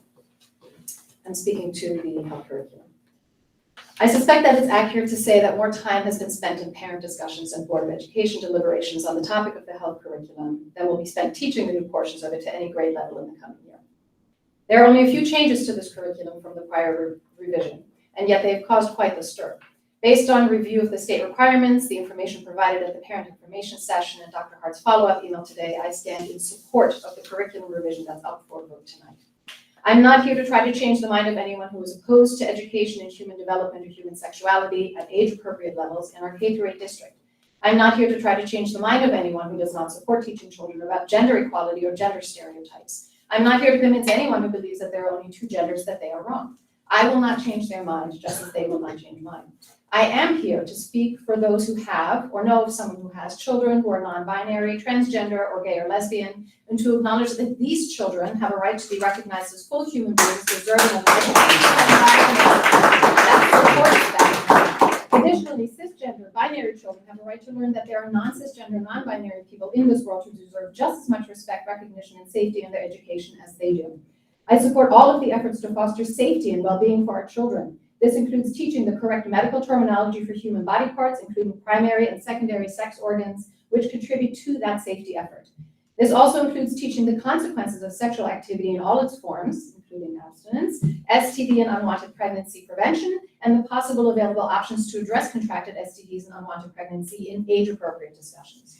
For parents who wish for their children to learn these topics but are not comfortable broaching these discussions themselves, this curriculum offers the opportunity for students to learn the material from educators who are trained in leading such discussions. The values taught in our school district are kindness and respect for self and others. Values attached to sexual behavior, gender, and sexuality come from the home, and this curriculum does not change that. Those parents who are not comfortable with their children learning about human sexuality or with discussions about gender can choose to opt out of those portions of the health curriculum. Personal discomfort or religious views should not negatively impact the public education that everybody else's children have the opportunity to receive. Curriculum should not be altered due to parental discomfort or specific religious views. Parents have options.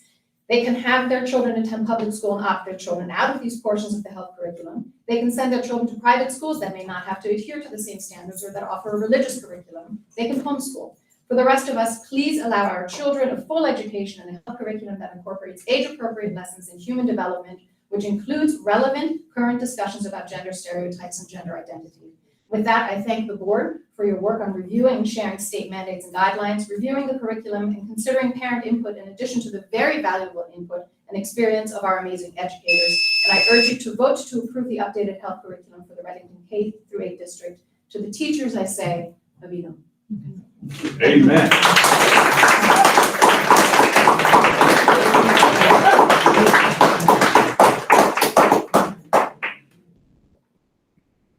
Hello, my name is David Rizzo. I'm from Reddington Township. I specific, you guys hear me? No, okay. My name is David Rizzo. I'm from Reddington Township. And I specifically want to ask a question about the K-2 portion on the trusted adult and how that's going to be implemented within the curriculum.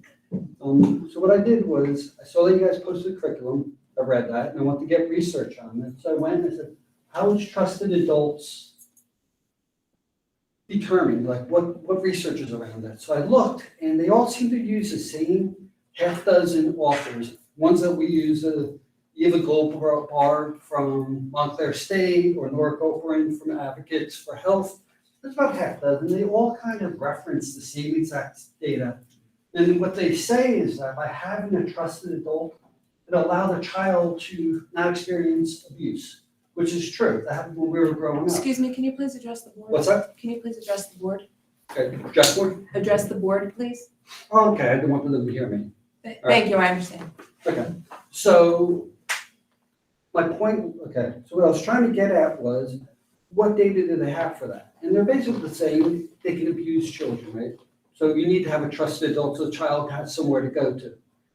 And that's absolutely true. We grew up saying, don't talk to strangers. When my kid grew up, it was like a safe person, a kind of know, and a don't know. But the difference was, it was the parents saying, this is the trusted adult. So now we're moving into a situation where the school is saying what a trusted adult is. So my question, Dr. Hart, is around what safeguards are going to be put in when you do this. It's the reason why I looked, so then I said, there has to be something else outside of the studies that I've read. Because we're already saying, yes, we must have trusted adults. But there's plenty of other information that were uncovered that says trusted adults, there's some downside to it.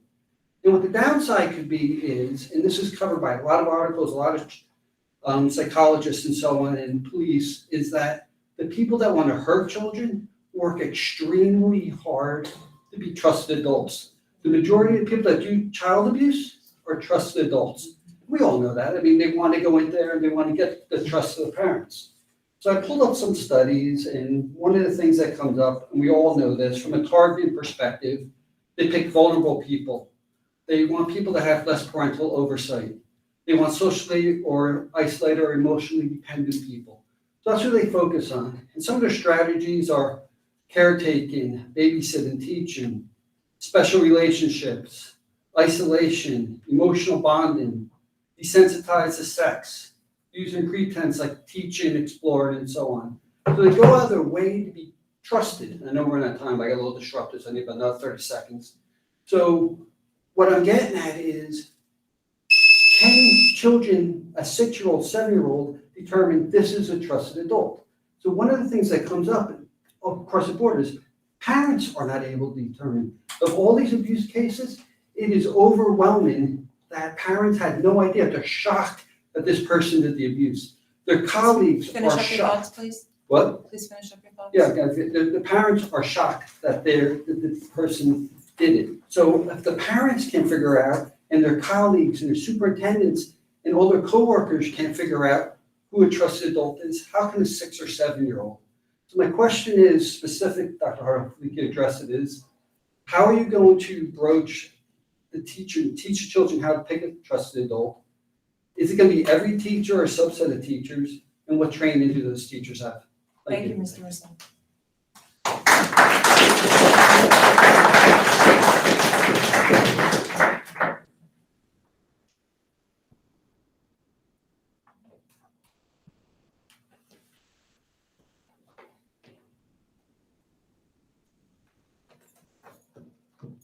Good evening, everyone. Lisa Santangelo from Reddington Township. I'm here tonight to ask the board to reject the new sex ed standards. I want to first acknowledge that Dr. Hart sent out an email today referencing that he listened to what the community had to say at the information session last week and therefore made some revisions to the curriculum. I extend my thanks and appreciation towards those efforts. However, there remains questions and serious concerns. You address abstinence, and although you mentioned that this has been the focus all along, based on your recent changes, it has taken a more prominent position. Here are the examples of abstinence. These are factors that contribute to making healthy decisions about sex. Identify factors that are important in deciding whether and when to engage in sexual behaviors. Identify factors that can affect the ability to give or perceive consent to sexual activity. Identify short and long-term contraception and safer methods that are effective and describe how to access and use them. Develop a plan to eliminate or reduce risk of unintended pregnancy and STIs. Describe the impact of correct and consistent use of birth control methods on how effective it is at preventing pregnancy. Correctly recall that there is generally a gap between when a person may start to have sex and when they may wish to get pregnant, which makes using effective birth control important. To me, that does not sound like abstinence forward. You reference parents.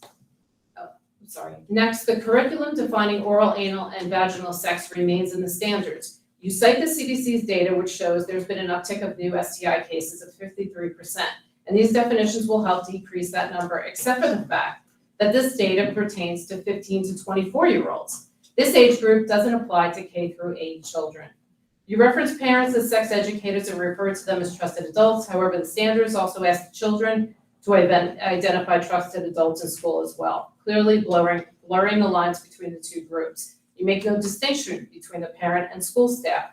Children should not discuss private personal matters with anyone other than their parents or legal guardian who have their best interests at heart. You also confirm that gender identities, gender expression, and sexual orientation will remain in the curriculum in many subjects which parents cannot opt out of. And the curriculum does not ask anyone to change their values, nor does it impose certain values to be brought into the home. How do you reconcile this with parents' values who are not okay with their children questioning their gender? Why are you encouraging gender expression with a policy that doesn't require parental consent or a medical diagnosis? Are these standards age appropriate? Your answer was a reference to the State Department of Education letter. Although it references consulting with stakeholders and experts in the field, it doesn't cite a single source to back that claim up. What evidence supports these standards? You reference a 30-year study by Goldfarb and Lieberman. First, the study was funded by organizations that stand to gain financially in support of this study as they sell sex curriculum. The lead researcher also has a financial interest in pushing this study because she also sells sex curriculum. Equally as disturbing, you were made aware Please wrap up, Ms. Santangelo. that Goldfarb did, Ms. Goldfarb did this past August, where she stated in response to backlash against her study, quote, "This moral panic comes whenever society moves away from this patriarchal Christian white supremacist view of the way the world works." We have Christians in this room tonight and many Christian children in the school district. Are we to trust a person who stands to not only gain financially, who makes baseless claims about a whole group of people? How does this support inclusivity?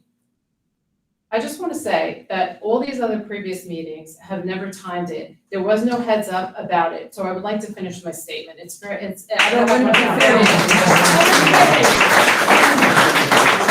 The timer is up. It is okay. Ms. Santangelo, Yes. the timer is up. There are other people here that want to speak. We have a crowd here tonight, and everybody deserves to talk. Why should you look the flag then? What about the inclusivity? Excuse me. There we go. There's a podium. We cannot have disruption in the room like this. We have to maintain decor. We are showing our children how to behave when there are opposing views. So you want to censor the rest of the information, right? You know you don't agree with it, you don't want to hear it. Excuse me, the suggestion was made that if somebody, excuse me. Why not have posted it though? Why not have posted it though? This is your last warning. If I have to recuse the meeting and step aside to take a break, then I will do so. The suggestion was made by Dr. Cerciello that if someone wants to give you their time, there can be a reset on the timer.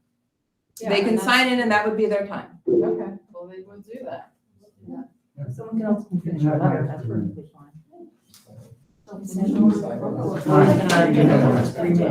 It has always been on our agenda. So. Oh, there is one. Let's go sign it, okay. Marco Pagano, Township, and this is gonna take my 3 minutes. Thank you. Thank you, Mr. McDonald. Okay, so anyway, where I left off. Goldfarb also says it's okay to tell children as young as 4 that they have the ability to have abortions in the future. Further, she states that children as young as preschool age not only comprehend but can openly discuss gender diversity, gender nonconformity, and gender-based oppression, making preschool the ideal time to create a foundation for lifelong sexual health. One slight problem. The results of her study do not support these claims. They want our children to push their social justice and cultural narrative. Why do children need to know correct names for their body parts by the end of grade 2? Your answer, excuse me, it reduces sexual abuse. So if a child is abused and they tell a psychologist and or police officer that someone touched their private parts versus vagina, we are to believe that this will greatly impede the investigation. We've now moved the burden of proof to minors, and you have not cited one single piece of information to substantiate this claim, and the fact that you allow children to go through this exercise is absurd. Are you talking about masturbation in 5th grade? You say, although it is not mandatory, it's an example of a topic that can be taught. What evidence shows that children are asking about masturbation? You say the teachers will address this professionally. Why would the school want to engage in this type of discussion with a minor? Is it appropriate for an adult to discuss this? Why not just leave it to directing the talk to the parents and that's it? Will the girls and boys be separated by gender for sex ed? No. How does this reconcile with your statement today about not asking anyone to change their values nor impose them? You claim this is a best practice from experts, but again, no experts are cited. Throughout some of these frequently asked questions, you say parents are vital, but yet you support that parents don't have the capacity to teach their own kids sex ed, are now referred to as trusted adults, the same as using a term for school staff, blurring those lines, and parents do not have to give consent to their own children or decide to change their gender identity. But yet your email today says the curriculum does not ask anyone to change their values or impose them. Let's be clear, when the school district affirms a minor changing their gender identity without parental consent and without any kind of medical diagnosis, you are not treating the parent as a partner, and you are not affirming an authentic self. You are affirming a confused child. Did you know that over 94% of all kids who go through puberty will come out the other end without any issues at all? Is this school telling these minors that information, or are they simply greenlighting them on that path? Why is there so much time and effort and money being spent on this? If this board votes in the sex ed curriculum and completely disregards these concerns being raised tonight and only supports these baseless claims, that's the definition of indoctrination.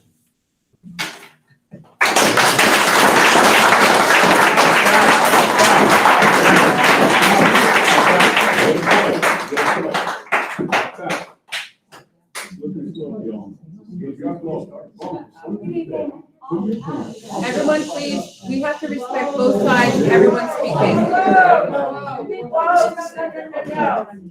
is not, this is not the forum for this. This is not the forum for this. Stacy, don't, really. We have an officer in the room.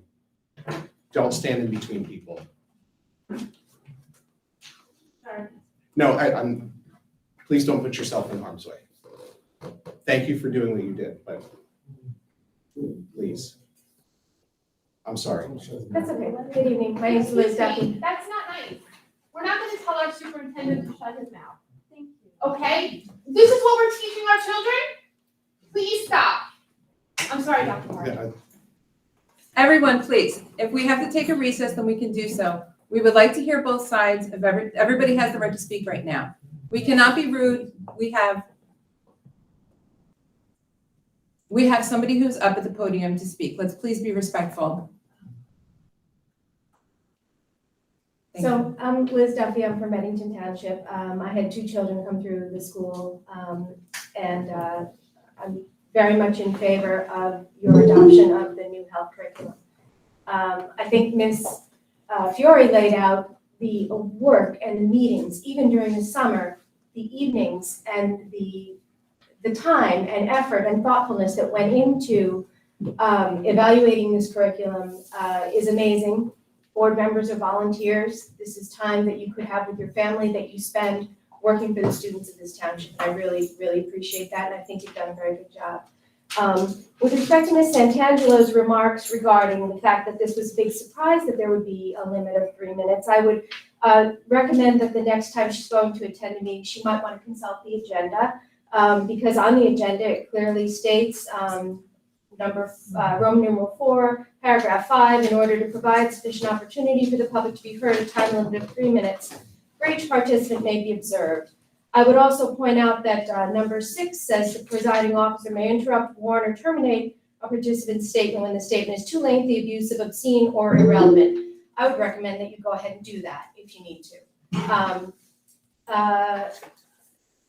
Regarding another one of Ms. Santangelo's remarks that you're not listening to the public and the people and everyone who allegedly is not in favor of the curriculum. There was a new survey that just came out of Rutgers Egerton.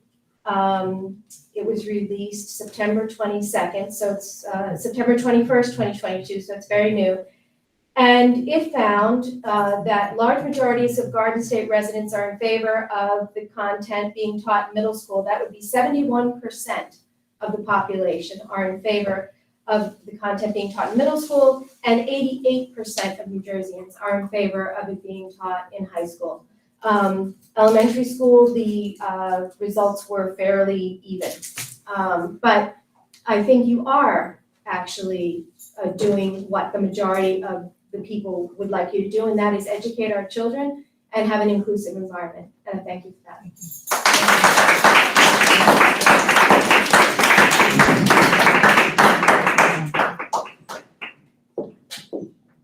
Hello, everyone. I'm Carolina Smith. I have a child in district. I also am a teacher. I've been a teacher for 9 years. I'm also a supervisor as well, and I represent the 11% Hispanic population in this area. I speak as a Latino, and I'm an ESL teacher as well. And I work in Bridgewater, so I'm a public school teacher. I'd like to say that each and every day we entrust our children to you. To the board members, we indirectly send our children to you every day because to me, you are the decision makers here. So indirectly, I send my 6-year-old daughter to you every day. With the health curriculum you propose to teach our children about gender identities and sex education in 5th grade, we're forgetting something that has been mentioned throughout education for the past 2 years and that has been mentioned here a lot this evening. Our students have had disrupted education for 2 years.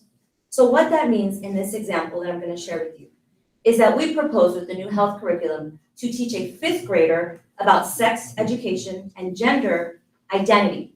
But in reality, I spend my days and nights thinking about students and with students during the days as a teacher.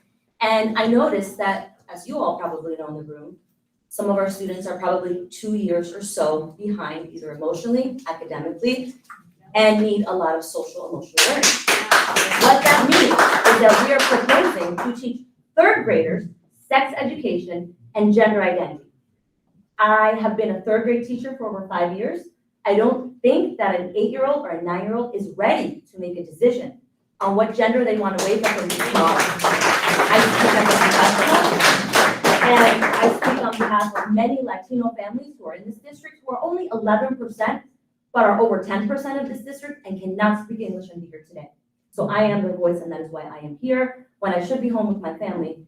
And clearly this is a strong topic. I respect everyone's opinion here.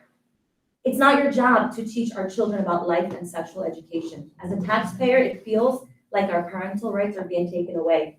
I am one of those parents that teach my child what I think she needs to learn. And I also have a spiritual background, and I believe and invest in it every day. And I don't believe in sending her to you every day for you to teach her what she needs to know about her gender identity, or who she should be tomorrow, next year, next month, or next week. In this curriculum revision, you mentioned this morning that was not enough time for a lot of parents to get here. That was a very poor decision. That was very late notice. The curriculum does not ask anyone to change their values, nor does it impose certain values to be brought into the home. But through this curriculum, you indirectly cause our children to examine their home values, the ones that I am taking the time to teach and invest in her at home. Included in these values are spiritual values: to be kind, to be nice, to believe in nature, to appreciate, to be grateful. All of that is being thrown down the tube because I have to send her here to 1st grade so she can learn about her body parts that only she is comfortable to learn with me at home. So as I wrap up my thoughts, today you shared the assessment results and you presented them to us to tell us areas where our students need the most help. Those areas should continue to be math, history, science, and language arts, not gender identity and not sexual identity.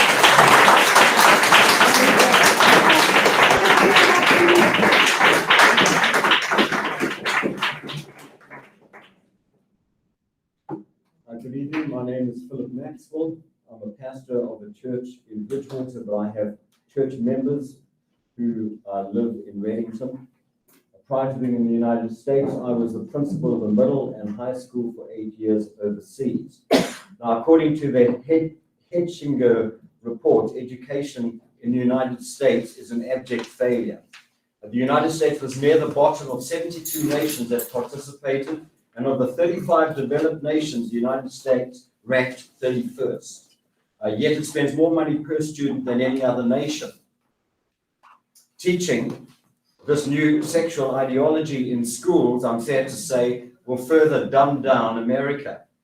As a teacher, children are not able to concentrate on math, science, literature, having their minds filled with pornography, pornographic images, or being programmed to believe that they are a member of the opposite sex. Because of the diversity of the religions and traditions in this community, the values of morality should be left to the families. An ideology is essentially a belief system. And like faith, it's wrong to ram down an ideology down people's throats. Wrong to ram faith down people's throats. Now, Sarah Schwartz, her report about the curriculum paid for by the taxpayers, quotes Professor Goldfarb, and I quote, "There is a moral panic whenever society moves away from this patriarchal, Christian, white supremacist view of the world." Now you can see exactly where her ideology is, and she was your consultant. In other words, if you disagree with the sexual curriculum, you're a white supremacist. I look at all the white supremacists here tonight. And if you are a Christian, you are a white supremacist. How bigoted and offensive is that? How insulting is this report? How racist, prejudiced, and arrogant. How non-inclusive, excluding the values of the majority of this community. How divisive, not to consider the demographics of this community. It is not the mandate of the school to teach family and cultural values. Now, I'm pleased to hear tonight that you removed some of the offensive content, because this curriculum is actually based on a sexual ideology, which is more akin to a cult than a belief system it can result in children being chemically castrated and their bodies being mutilated. A study in Sweden showed that children, after changing genders, are 19 times more likely to commit suicide. This ideology is sexually grooming children. It is abusive physically, emotionally, and psychologically. And as a pastor, lastly, from a spiritual point of view, promoters of this curriculum and this ideology will one day stand before God. Jesus' most severe warnings were directed against those who abuse children, and every world religion condemns child abuse. So as members of the school board, you have an important responsibility to protect the minds of children from this insidious, degrading ideology. Thank you.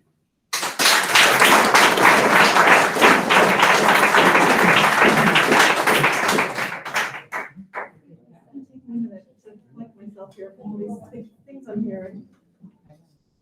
I'm Noelle O'Donnell, I'm from Flemington Borough. And my comments tonight, I serve on the Board of Ed, so my comments in no way represent that board that I serve on. I want to thank all of you for the work that you're doing, for looking out for our children. Hunterdon County is an extended community of schools, of parents, of everyone that belongs to it. And when I hear people ask why we're teaching this curriculum, well, we just lost a student in North Hunterdon, okay? Students who identify as LGBTQ+ are 4 times more likely to harm themselves or take their own lives. And I'm shocked when I hear what I hear at this podium, because these are our kids.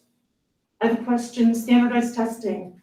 I've questioned excessive homework. I've questioned, kids having to do work during lunch. I have never questioned if any of my kids' teachers or counselors were groomers, indoctrinators, or pedophiles. This doesn't come up for me. So I want you to know that your work is important and that you're supported, and we thank you for standing up for our kids.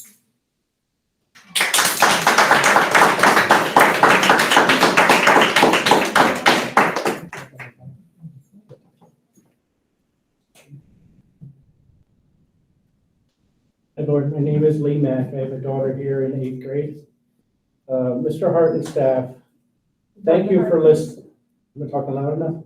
Dr. Hart, please. Dr. Hart and staff, thank you for listening to concerned parents and taking a maze out of the curriculum. When I attended White House School 50 years ago, I was fortunate enough to miss the time period when teachers were allowed to crack their knuckles with rulers. But back then, teachers were strict with discipline. And when notes were sent home, you could pretty much guarantee a scolding and usually a butt whooping. No, I may not agree that in today's society, that's acceptable, but I can sure see, when looking around, how much more respect and accountability came from kids in those days. I may have done some questionable things back then, but I knew darn well to think through my decisions, because they all had heavy consequences. Today's generation just does not have that strength and character anymore, as our society moved from strong, principled decisions into the muddy mess we see today, where everyone gets a prize and nothing is considered abnormal anymore. This brings me to my point of normalizing everything. The state of New Jersey is one of the worst states in the nation at pushing normalization on children. Normalizing sex and normalizing transgenderism is not okay. And that's exactly what they are trying to force this school to do. The state of New Jersey, clearly written in their standards, want you to discuss anal and oral sex with my daughter and have her define the meaning of both. The state of New Jersey, as clearly written in their standards, expects you to start taking our children as early as 6 years old. They still believe in Santa Claus and the Easter Bunny, and start tinkering around with their minds to see if boys feel like girls and girls feel like boys. I'm not okay with any of this. I think it's disgusting, and I expect everyone here on this board to continue using common sense and see this for what it is. My oldest daughter went through this school about 15 years ago, and you guys did something I couldn't have been more proud of. While all the other schools across New Jersey were cutting out all Christian Christmas songs from their concerts for the sake of fairness to other religions, you guys stepped out of the box and did the right thing. That year, you played different Christmas songs from many different religions. I still remember my daughter singing the dreidel song and others in true spirit of inclusiveness. Now I'm asking you to step out of the box once again and do the right thing here. While I do agree that transgender kids, like many other kids, should feel safe from being bullied, that does not mean we should normalize it and teach other children to accept it as being normal. While I do agree that children are engaging in sexual behaviors at earlier ages now, that is no reason to normalize it even younger, because that is what got us here in the first place. I'm asking this board to maintain conservative principles and to follow the dozen or so other school boards across New Jersey that have filed resolutions clearly boycotting this insane agenda that was obviously developed by people way too progressive for this town. Mr. Mack, can you please wrap it up? Yes, thank you. Removing a maze from this curriculum and bringing up anal sex only in the context of STDs is a step in the right direction. Now I only ask that you monitor teacher lesson plans to follow this same agenda. Thank you.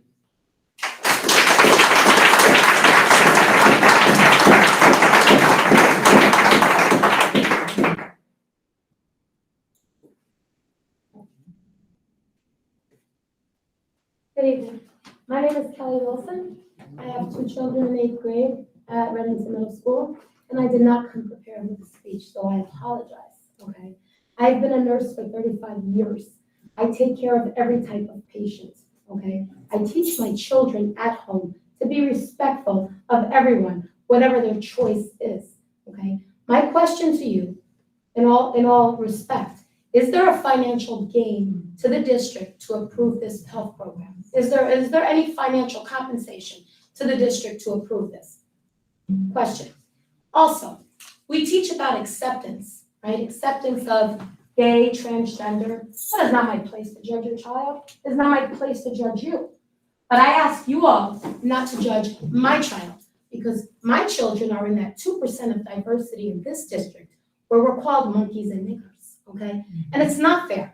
So when we want to teach about anal sex, we should also teach racial discrimination and equality for every race, okay? We've been in this district for 1 year, and for 1 year, my kids have been called monkeys and other names that I don't choose to share.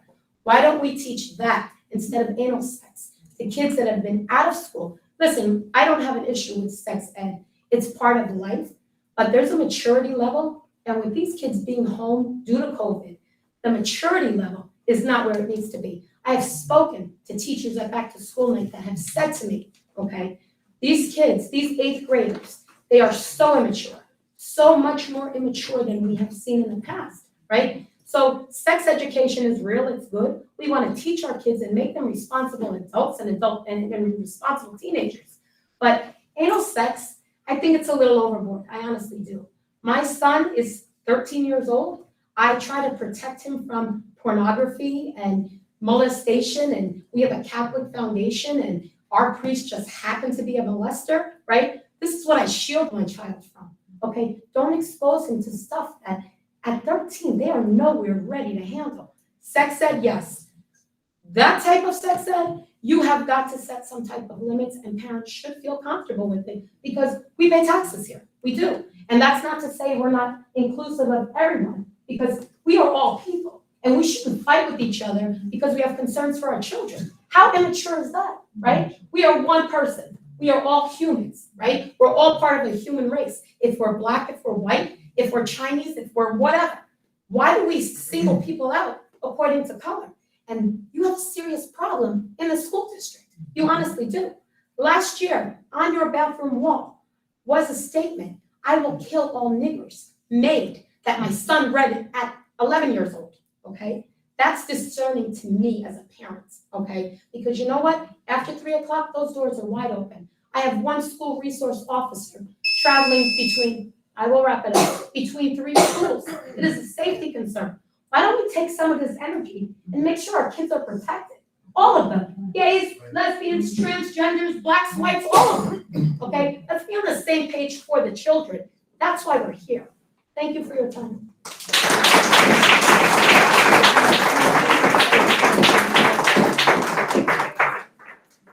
We have about 10 minutes left of public comment. We have some other comments.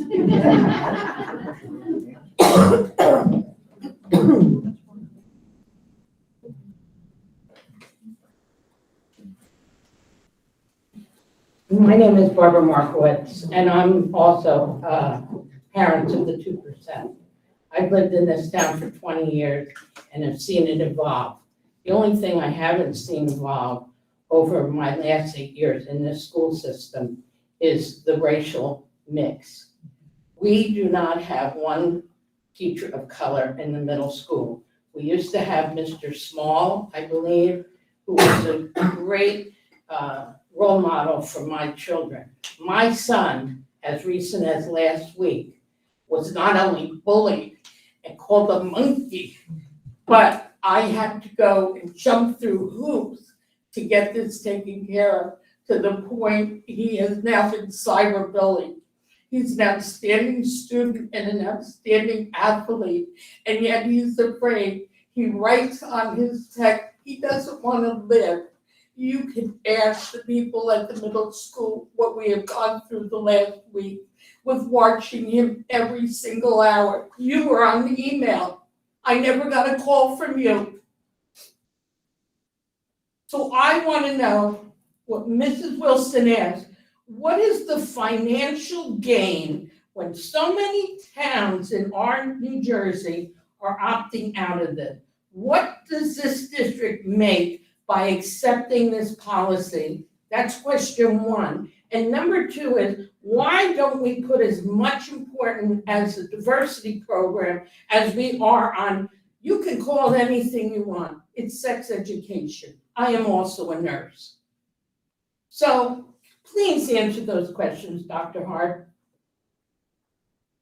All questions will be answered at the end of the public session. They can be answered. Perfect, thank you.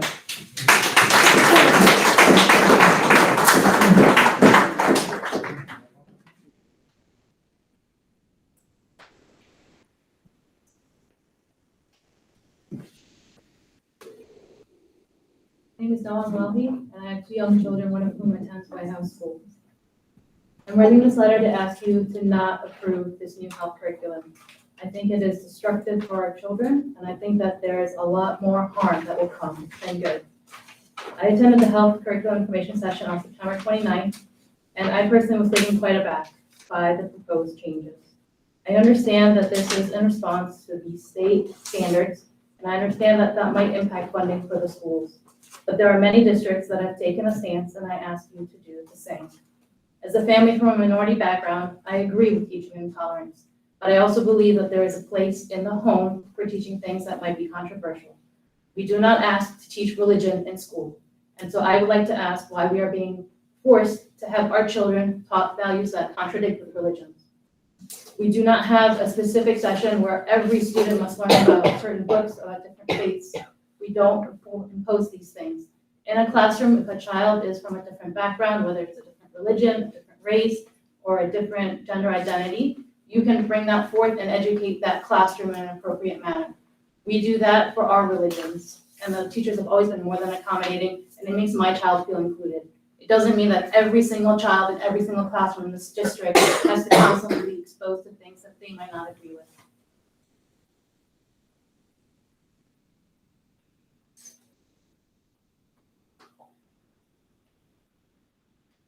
I would also like to point out that several parents at the information session have asked for different ways that we can comply. And I think that there are a lot of ways that Reddington could be accommodating to all the parents that feel differently, as you've heard from many here today. I'm not asking you to completely disregard everything, but you do need to make options available for parents. I think opt-out is not sufficient. There should be an opportunity, if you want to opt out of all of the things that might expose my child. I'm now concerned what she's gonna be learning on a day-to-day basis at the young age of 5. She's too young to be exposed to these things, in my personal opinion, and you're taking that right away from me. For me to now have to think about that I have to send her to private school in order to be able to have messaging that is in line with my faith, I think contradicts the very basis of the foundation of this country and having an outstanding academic system for all children. Thank you for your time.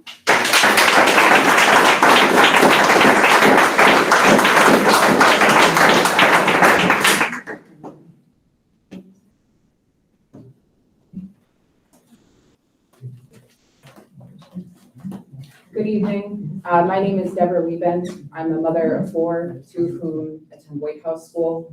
I don't have any prepared remarks, but in listening to the very strong views on both sides tonight, and on the views that were expressed at the parent meeting a couple of weeks ago, it seems to me that there's an obvious answer, not a simple one, but an obvious one, which is to give yourselves time to explore other ways to deliver this curriculum to those who want it. You have a large percentage, I don't know what the number is. I know that in the Rutgers study that was cited earlier, 51% of people responded they did not want this curriculum in the state of New Jersey for elementary school kids. So I can tell you, at least in that demographic, the answer was the majority did not want it. I suspect it's large here in Readington as well. Vote no tonight, give yourselves more time to explore other ways to deliver this curriculum like other districts have done, whether that's opt-in, whether that's last day of school, whether that's after school, whether that's take-home curriculum. I don't know what the answer is, but it doesn't feel like the Board of Ed and the district has explored all options beyond the opt-out. And for me, that doesn't feel sufficient. It feels like there are other ways to satisfy both the need to deliver the curriculum, the desire to deliver the curriculum to families who need it or want it, and also to satisfy families who have expressed strongly that they don't want their kids exposed to it. Thank you.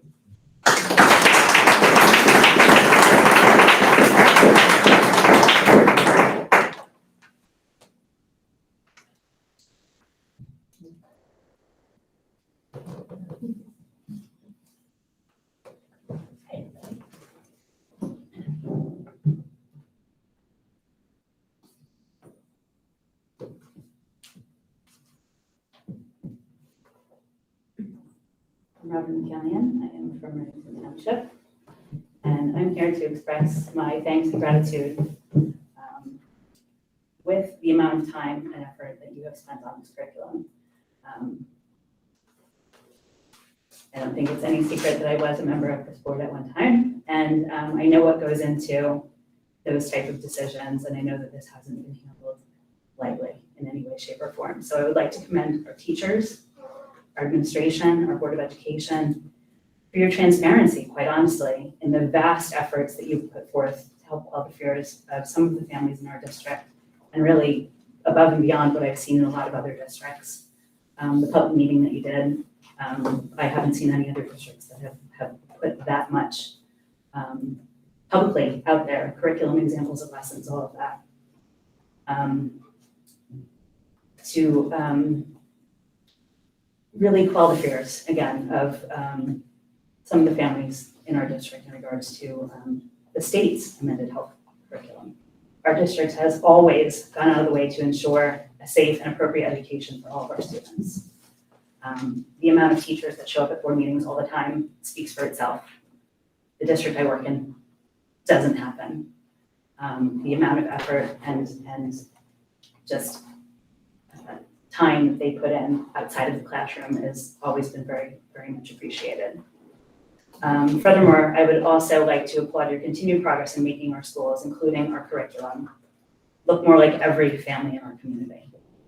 And I think that's what we forget, that there are families that are represented by this new curriculum that are going to be very appreciative of our efforts. Representation in education does matter in every subject area, even. Engaging students that finally get to see themselves portrayed within a curriculum and helping foster empathy and respect for those that are different. I just know the monumental task that you faced. And I had the privilege to serve with several of you as board members and know your commitment to doing the hard work necessary for each and every one of our students, which may even include sometimes putting aside your own personal philosophies at times for the best interest of our entire community. And to succeed as a district, we must continue to think more globally.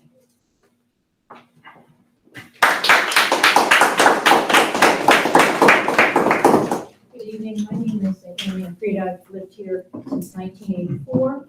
I just retired from teaching at a local middle school after 20 years.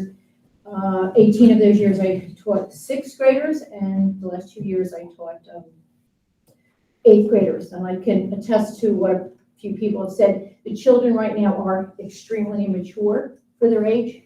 My sixth graders have always been immature. That year from fifth grade to sixth grade is a big transition. And I jumped to eighth grade. I thought, wow, they're going to be so much more mature. I was really shocked at how little they had progressed. One of the concerns I really do have, looking at the curriculum, is the fact, especially with the fifth grade, dealing with the oral and anal sex. Having taught middle school students for 20 years in the local district, I really think it's not age appropriate. Okay, high school may be a different issue.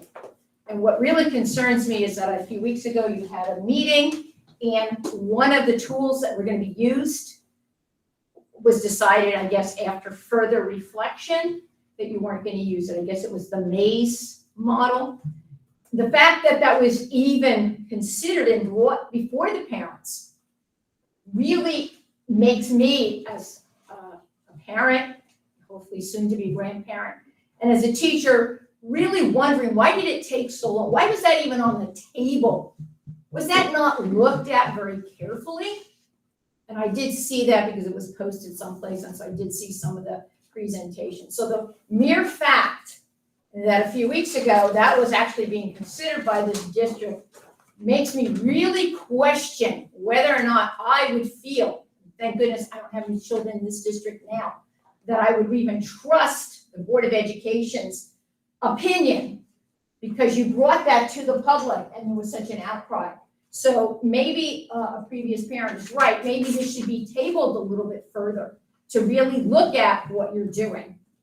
If you follow my thinking, that the fact that there was such an uproar over what you guys thought would be an appropriate tool to use makes me question your judgment. The other question, I have to be honest, I've been to many other school district board meetings. The first time I've ever been to one where you didn't have microphones so the people in the audience could hear you. I'm not sure. I mean, if I taught a classroom like that and did not make sure that every one of my students could hear, and the principal walked in, there would have been a little note in my mailbox saying, hey, what's going on? So that to me makes me kind of question, did you really want the people way in the back to hear what was going on? Did you want them to miss a lot? So I'm really, really upset tonight that one, you actually rolled out something that you had to pull back, when on further and deeper analysis, you determined that it wasn't really appropriate. The fact that you had to pull back something, maybe we're not at that point yet where you have everything together. The other question I have for you is, I want to ask you to wrap it up the time. Sure. In my district, the principals see the lesson plans every 2 weeks. We have to submit them.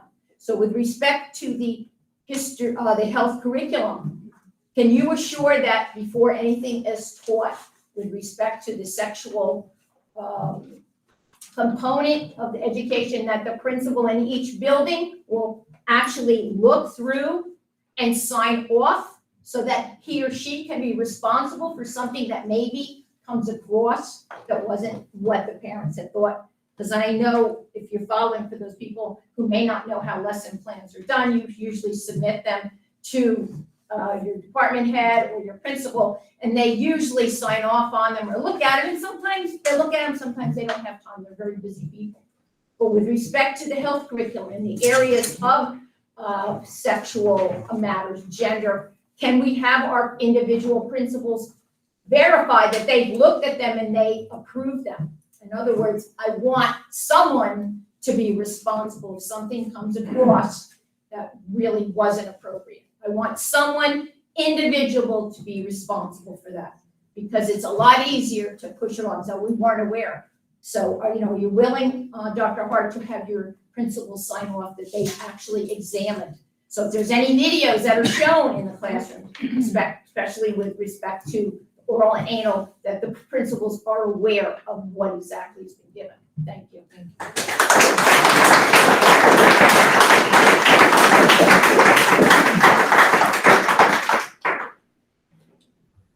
Evening, Board. Todd Quintard, Reddington Township. I wanted to start by thanking you all, and some of you have been on the board for when my children went to school here. They have both done very well, and no small part of that is from the guidance that you have provided and that the school has provided the children. So I thank you all for your commitment to the kids and the work that you've done. I've been following this from a distance, and I'm no educator. I'm an engineer, so take that for what it is. The thing that strikes me with all of this tonight, there's been some very interesting commentary about, hey, maybe we need to delay this. And I don't think that that's a bad thing in general, because obviously there's very, very strong feelings that everyone has here. But at the same time, I would caution, because at the end of the day, the data that you showed shows that there's some very real priorities that need to be attended to. And those priorities are going to draw attention, or going to have attention drawn from them if we're focusing on some of this as well. I'm not saying that we can't walk and chew bubble gum at the same time. I know we can. But at the same time, I think we've got to be somewhat careful. We have a finite amount of resources, and we have to think about that. Having said that, again, with the strong feelings in the room, it's clear that it may warrant some additional thought. In general, though, I think the point of education is, and you guys I think would agree, is to open everyone's minds, is to give everybody a different understanding and a common ground to start from. And I think part of this curriculum, part of the focus of this curriculum, is to do just that. To open minds, to gain some respect from knowledge, because that's where respect comes from. So I would encourage you to lean towards teaching this. I would encourage you to lean towards bringing knowledge to children. And I understand the parents' concerns about age appropriateness. I think that's a fair concept, but at the same time, you can't stick your head in the sand on this. These things are happening whether we like them, whether we acknowledge them or not. It may be to a different degree in our town, but our town is not the only town, and these kids will come in contact, whether it's in high school, whether it's beyond. And having that firm foundation to start with is very important. Thank you very much for your time. We do need to wrap it up. We have comments to read. You can speak. So I attended this session. That was Can you state your name first, please? Mohammed Mansour. Thank you. I attended the session that stated all the what the curriculum is supposed to address. And I understand that naming the human body parts in medical terms can protect your children from potential harm. And with those changes, I of course agree. Beyond those protective changes, I question the benefit. Portrayal of sex and simplification with examples and details and videos that, make light of it, opens up sexual conversation between a younger group of children. Introduction of these options so early on defies the abstinence first mantra. It increases the odds of experimentation and possible harm throughout teenage years. Based on the school information session, our challenge in New Jersey is controlling STDs and not early pregnancy. Why not focus on safety for appropriate ages instead of introduction of this information to all ages? Has our educational system evaluated the potential harms of these new standards?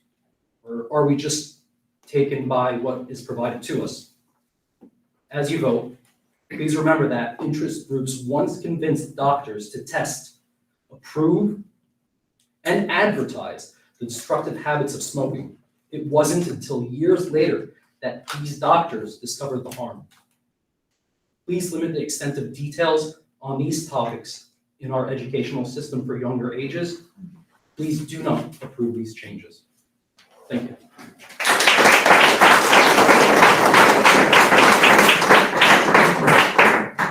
Hi, Rishi Prabhakar. I live in Reddington Township.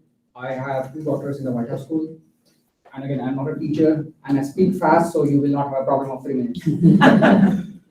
So I was not prepared for it, but just hearing the comments, I just wanted to ensure that Dr. Hart, that this has been thought through end to end. Opting out is not a solution because it's going to create more differences between the parents too. You already saw what happened today. So if one of my best friends here has their children in opt-in and I opted out, what's the first thing going to happen? I'm like, you can't have play dates with them anymore. It's the same kids who meet outside school. They meet in the playground. They meet at the gymnastics. What am I going to do then? Invite them for the birthday because parents start talking and it's going to create more differences between the parents. Not just, so just opting out is not a solution. That's what I want to say. And I kept my promise, staying in there.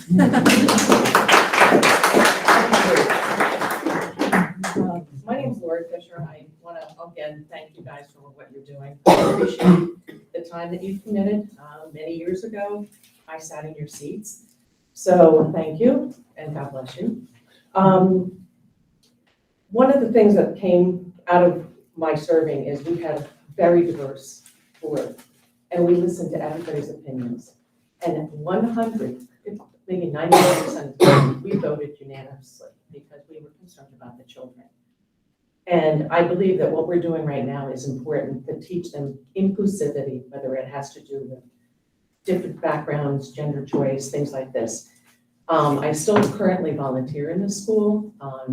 I have coached at the school. I've seen kids at all the different age levels. My question is, what is age appropriate? We now teach parts of a flower. You know, if we would use the proper names, our little kindergartners would glaze over, they wouldn't understand it. So we try to put it in terms. But I have not seen the actual curriculum, what they're going to be taught in the classroom. We had to take an adaptive program that was geared towards second and third graders. We had to bring it down to kindergarten and first graders. I don't know if you can make that public. I think from the sounds of it, it seems as there is a difference of opinion, and it might be nice that before you go ahead and vote on this tonight, that you take a little bit more time. Perhaps you create a committee or you invite some parents, differences of opinions here. But again, do we need, at what grade level, you know, is it appropriate? Kindergarten, first grade, second grade, introduce or something. I don't know. I haven't even seen. I have children that have come up through this district, not currently, but maybe to make that actual, those lesson plans and what they're going to learn a little bit more often, more available. And the reason is there's a lot of changes and differences between everyone. We want them to learn properly at the school that the internet is not their primary source. So when we have gender confusion and the first place they're turning is the internet, that's dangerous to me. But at the same point, I do not think that we should be taking the parents out of that decision.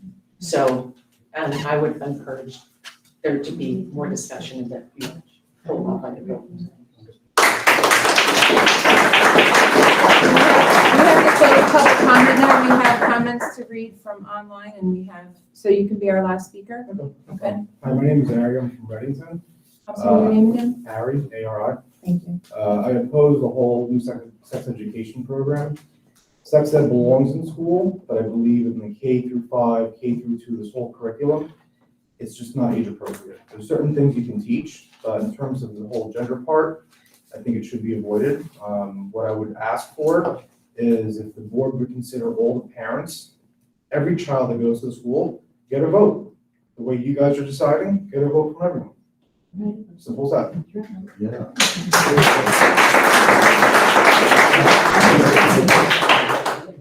My other question would be, what is the penalty from the state to this school district for not implementing the plan? So I've seen and read some stuff, but I want you to quantify what is it. So are you going to lose money or resources? The next thing would be something else. Apologize. Oh, so the other one was, if we opt out, which I'm all for inclusivity for everyone, but if I feel that my kids shouldn't be learning about certain topics or being told certain ideologies, how does that impact them down the road? And what I mean by that, if I opt out today for K through 2, and let's say fifth grade, they're doing some tests on sex ed that uses this information as a prerequisite through that fifth grade stuff, and being that they don't agree with it, how does that pertain? Will it be graded? And that means it will be negative impacting their academic score. So this is something where I think it should be taken into consideration. Simple, it's just, I'm not looking for much, just looking for the respect that I'm the parent. You know, I thank you guys for what you do, but I think the delineation is the gender and ideology. And that's it.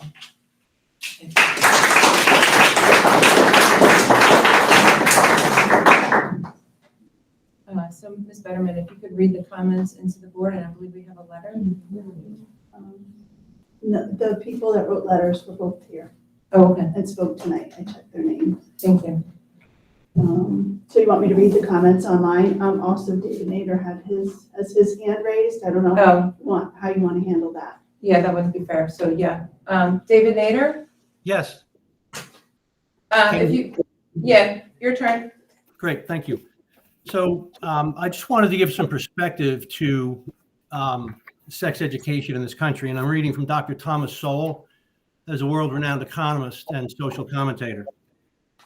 This crisis, as early as 1968, the NEA in their journal was saying that a federally funded project in a Washington school, quote, demonstrated the need for sex education as an integral part of school curriculum beginning in the early grades, end quote. Sex education and family planning clinics not only grew rapidly, but also changed in the clientele they served. As a study of that time said, family planning services grew phenomenally from the mid-60s to the mid-70s. In 1964, the federal government made its first family planning grant, which served only married women. But by 1970, Congress passed the first national planning and population legislation. Expenditures grew from 16 million to 200 million. There was a question earlier about what's the financial incentive for this. In 1969, there were less than 250,000 teenagers using family planning clinics. In 7 years, it grew fivefold to 1.2 million. According to the Guttmacher Institute, a leading research and advocacy organization promoting sex education, the federal government support of, quote, family planning services rose from 14 million in 1968 to 280 million in a decade, a 20-fold increase. By the early 1980s, nearly 2/3 of the money received by, quote, family planning agencies came from the federal government. And what was the purpose of all this? Quote, sex education is considered one of the primary tools to help adolescents avoid unwanted pregnancy.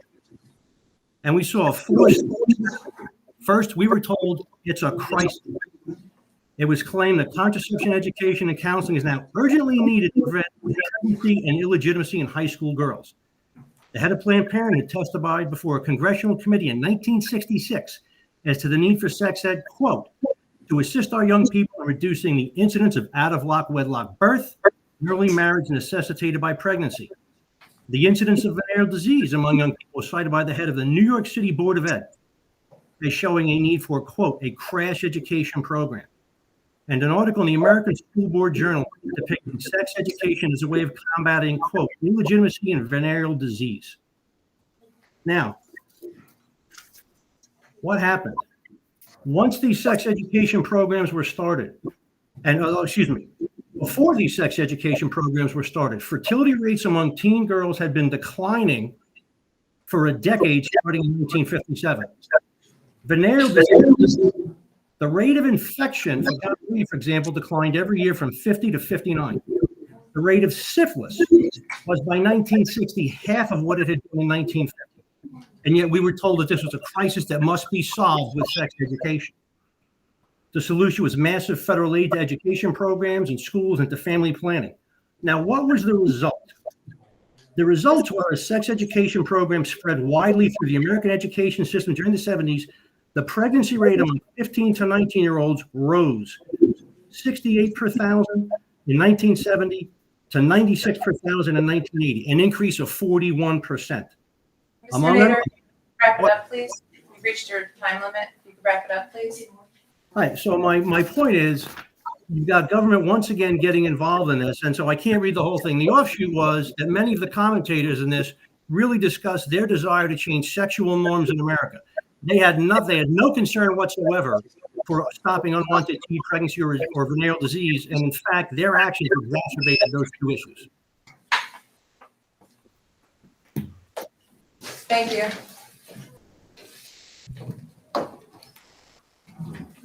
And we have one comment? I think there's a couple. Yes? Okay, there's a couple. Scott Barton said she could have his 3 minutes, and David was asking about being allowed to speak, which we've covered. Julie La Saracena said, schools have a duty to teach math, reading, writing, and science, not how to define oral and anal sex, and not to present abortion as an option. The opt-out will cause division among the children.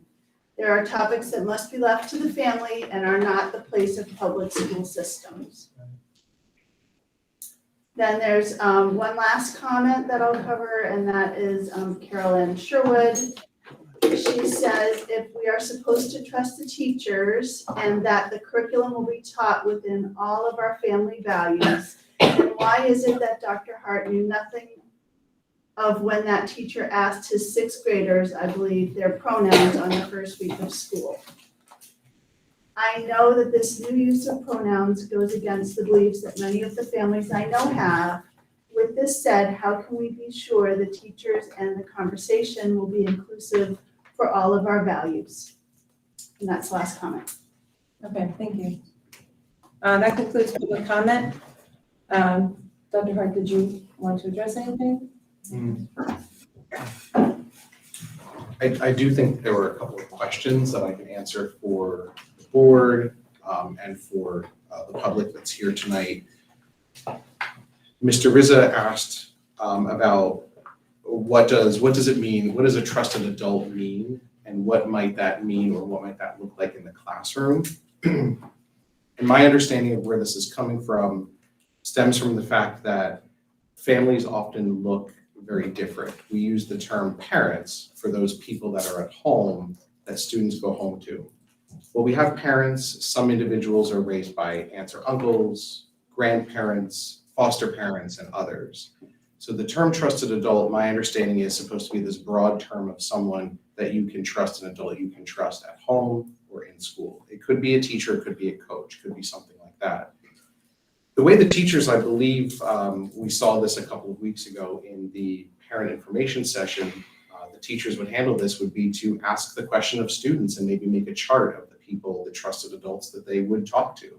Inevitably, I'm sure that parents and grandparents and siblings and aunts and uncles would come up in conversation, and it would be as simple as, you know, a teacher making a list of the kinds of trusted adults that a student could go to. I have chicken scratch really written down. So I think that that covers, you know, what a trusted adult might look like and how a teacher may approach it in the classroom and how a teacher would talk about it with students. Is that 100% guarantee that one of the people identified may be someone that could, you know, be a predator? I can't guarantee that, but I think that being inclusive of all of the families that we have and all of the dynamics and all of the people that our kids turn to, I think would be an important part of the curriculum as well. Someone had mentioned, I think it was Mrs. Smith, referred to students definitely having some time that they need to mature due to the pandemic. And I think that our teachers, our principals and supervisors would agree that, and even the data that we saw tonight would say that our students have some gaps to fill: academic, social, emotional. And I think it's our job to do that.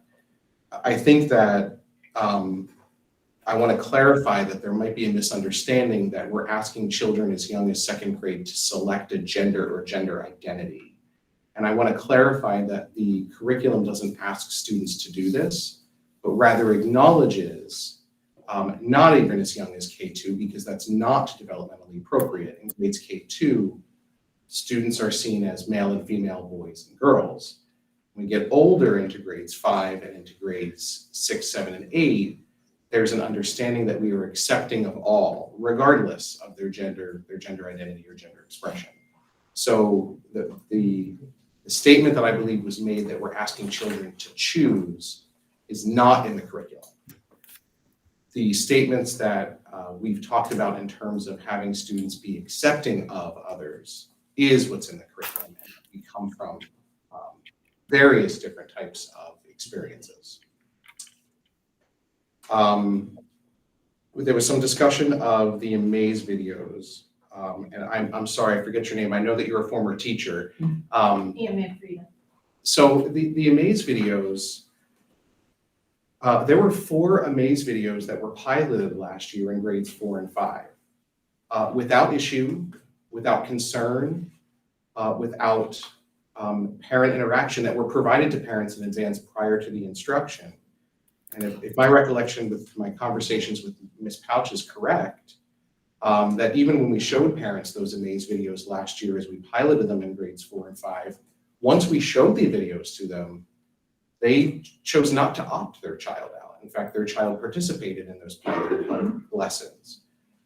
So we vetted it last year. We continue to keep it this year. I think that the teachers and Ms. Pouch used sound instructional decision-making when it comes to trying a resource, gathering feedback from students, teachers, and parents on that resource, and we maintain that resource in the curriculum until just last week or 2 weeks ago when we had our parent evening. So that was the thinking behind the Amaze videos. However, we're flexible and reflective enough to realize that after further consideration, if this is something that our community is taking exception to, that there are other ways that we can deliver the curriculum and the standards that are given to us by the state. So I do believe that the Amaze videos were vetted appropriately. They were piloted, they were shown to all 4th and 5th graders last year without issue or concern. And that was part of our reasoning as to why we would keep them. There was a mention also of the standard for oral and anal sex being in 5th grade. It is not. It is in 7th grade. So let's make sure that we're reading the same document and that document has that context in there, that that's a middle school standard, that it's not a 4th or 5th grade standard. Our principals review lesson plans, and they review lesson plans consistently. And I'll do you one better.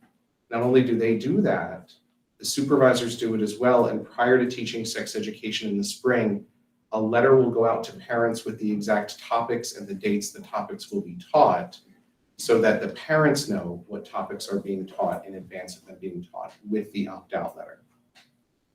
We used opt-out last year. We've used opt-out for as long as the policy has existed and the statute has existed. And nothing has come to my desk that the opt-out has created a division or a rift among our students or our parents. That opt-out has worked successfully in the past. With the Amaze videos, with the knowledge that the health curriculum was under some controversy even last May, at Hollenbrook School with over 300 students, we had 12 families opt out of the health curriculum last year. I think that's a piece of data for us. That's some information that provides us that when the rubber hit the road and we delivered the curriculum, 12 out of 300 decided that this was not for them. And I think that helped guide our decision-making as well when it comes to thinking about opt-out versus opt-in. I would much prefer teachers in the classroom teaching kids. I would much prefer principals supervising good instruction, and I would much prefer our secretaries attending to the needs of the building than to try to find 288 opt-in forms as opposed to 12 opt-out forms. I hope I'm catching everything. Mrs. Wilson and Mrs. Markowitz, I know you're here tonight. Mrs. Markowitz, we go way back. You're right. We do. To my probably first visit to White House School with you. I got your email, and I hope you got my message. I was away at a conference I returned yesterday. I am troubled by and terribly sorry to hear of the experience of your child and Mrs. Wilson of your child in the recent time at Reddington Middle School. You are in the very capable very trusted hands of Mr. Charleston and his team. And I know that. And I know that you had a meeting with him. And I know that you may have had other meetings and conversations with him. What you're saying, I take very, very seriously. And I did get your email, and I have been meaning to reach out to you, and I apologize for not reaching out to you, and that's on me. I was away at a conference. I'm catching up on emails. I think my son's life was more important than your conflict. But you know what, I'm a good Christian, so I'll forgive you. But I knew, Mrs. Markowitz, that you were in the very good hands of Mr. Charleston. And he's done an excellent He has, job. I have no doubt that he has done an excellent job with you. But it doesn't take the pain away from my child, who's now being cyberbullied. And I know you're hurt, and I know that your child is hurt, and I know that this is our very important, unfinished work. And we need to put a program in place, just as we've spent all this time. I'm sure you can go online, or anyone on the board that is capable can go online and find a program that we can buy that teaches exclusivity in our school system. Our town is changing. I know you are right, and I know that our town is changing, and we are in our second year of having a very well-established diversity, equity, and inclusion committee that has worked on some really tangible things. And I'm very sorry that those things haven't reached your child or that level yet. I truly am. But please know that this is part of the really important work that we're doing, and we are making great strides toward that work. And when will it come into the schools?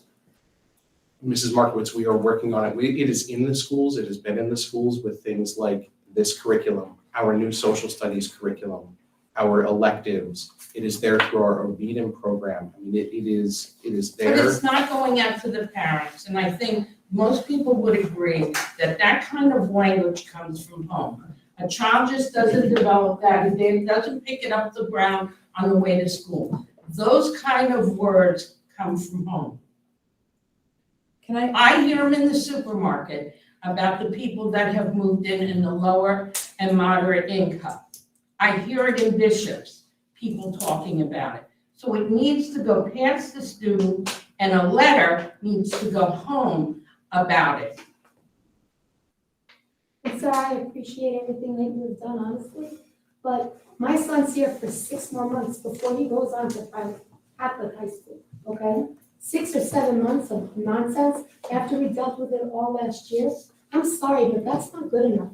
Those children need to know that it is not acceptable and there's consequences. And you can't call him a this or a that because he's a couple of shades darker than you. You can't do that. That's not right.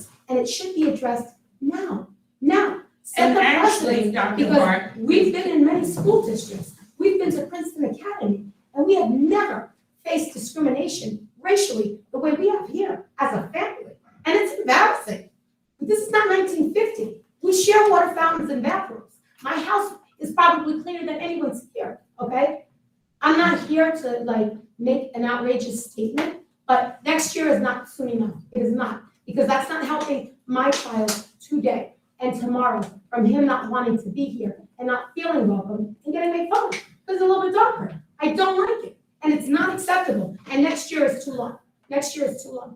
and to be honest with you, Dr. Hart, this is a ask that problem.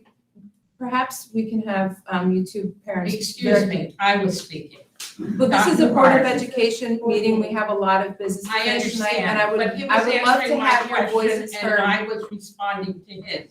Please give me the courtesy of a parent. This has been happening for my Ariana, since she was in kindergarten, and you can ask Ann DeRosa when I came into her at White House School. She's in 8th grade now, where kids said, "We're not playing you because you're black."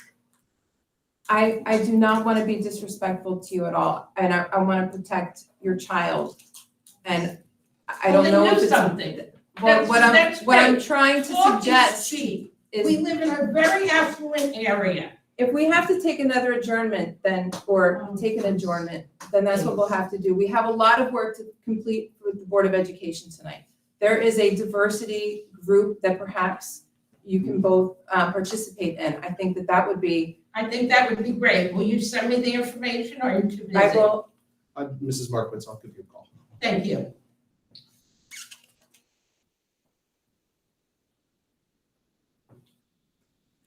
I'm going through my notes. Give me a moment.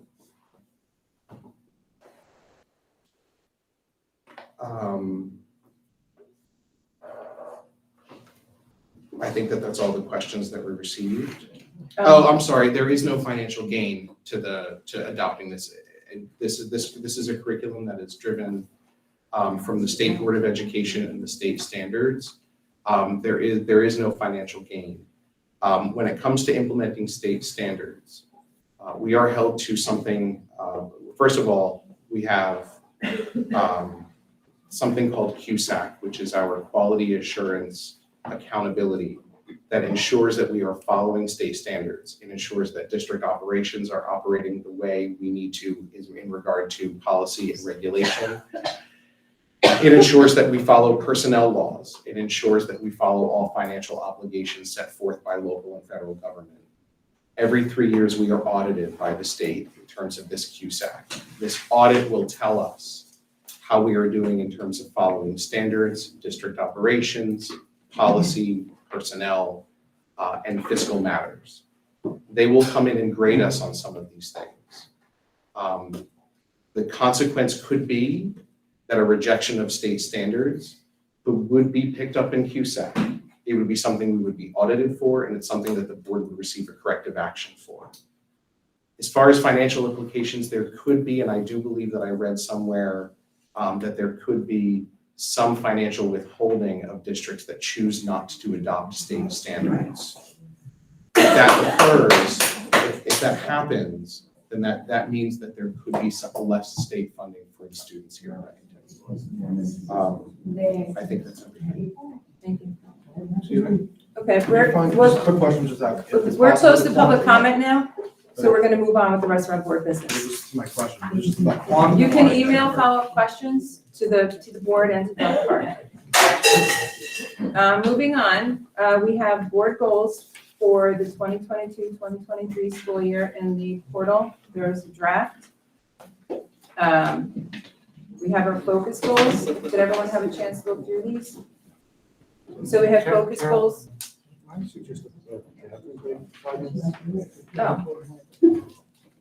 Is that mix up? Well, I don't need one. Well, let me excuse myself. Okay.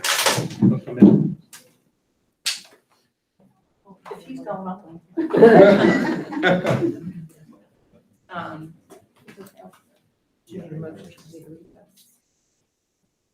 Okay. So if we had a chance to look at the board goals, we have the two focus goals for 2022-2023, which are to settle an agreement with the RTA before the end of the school year and to engage in activities that advocate for our community's needs. And we have our continued goals that are in, that have been longstanding. I'm looking at a black and white copy, sorry, but in red are the changes to those continued goals. Do we have any recommendations for updates to these goals?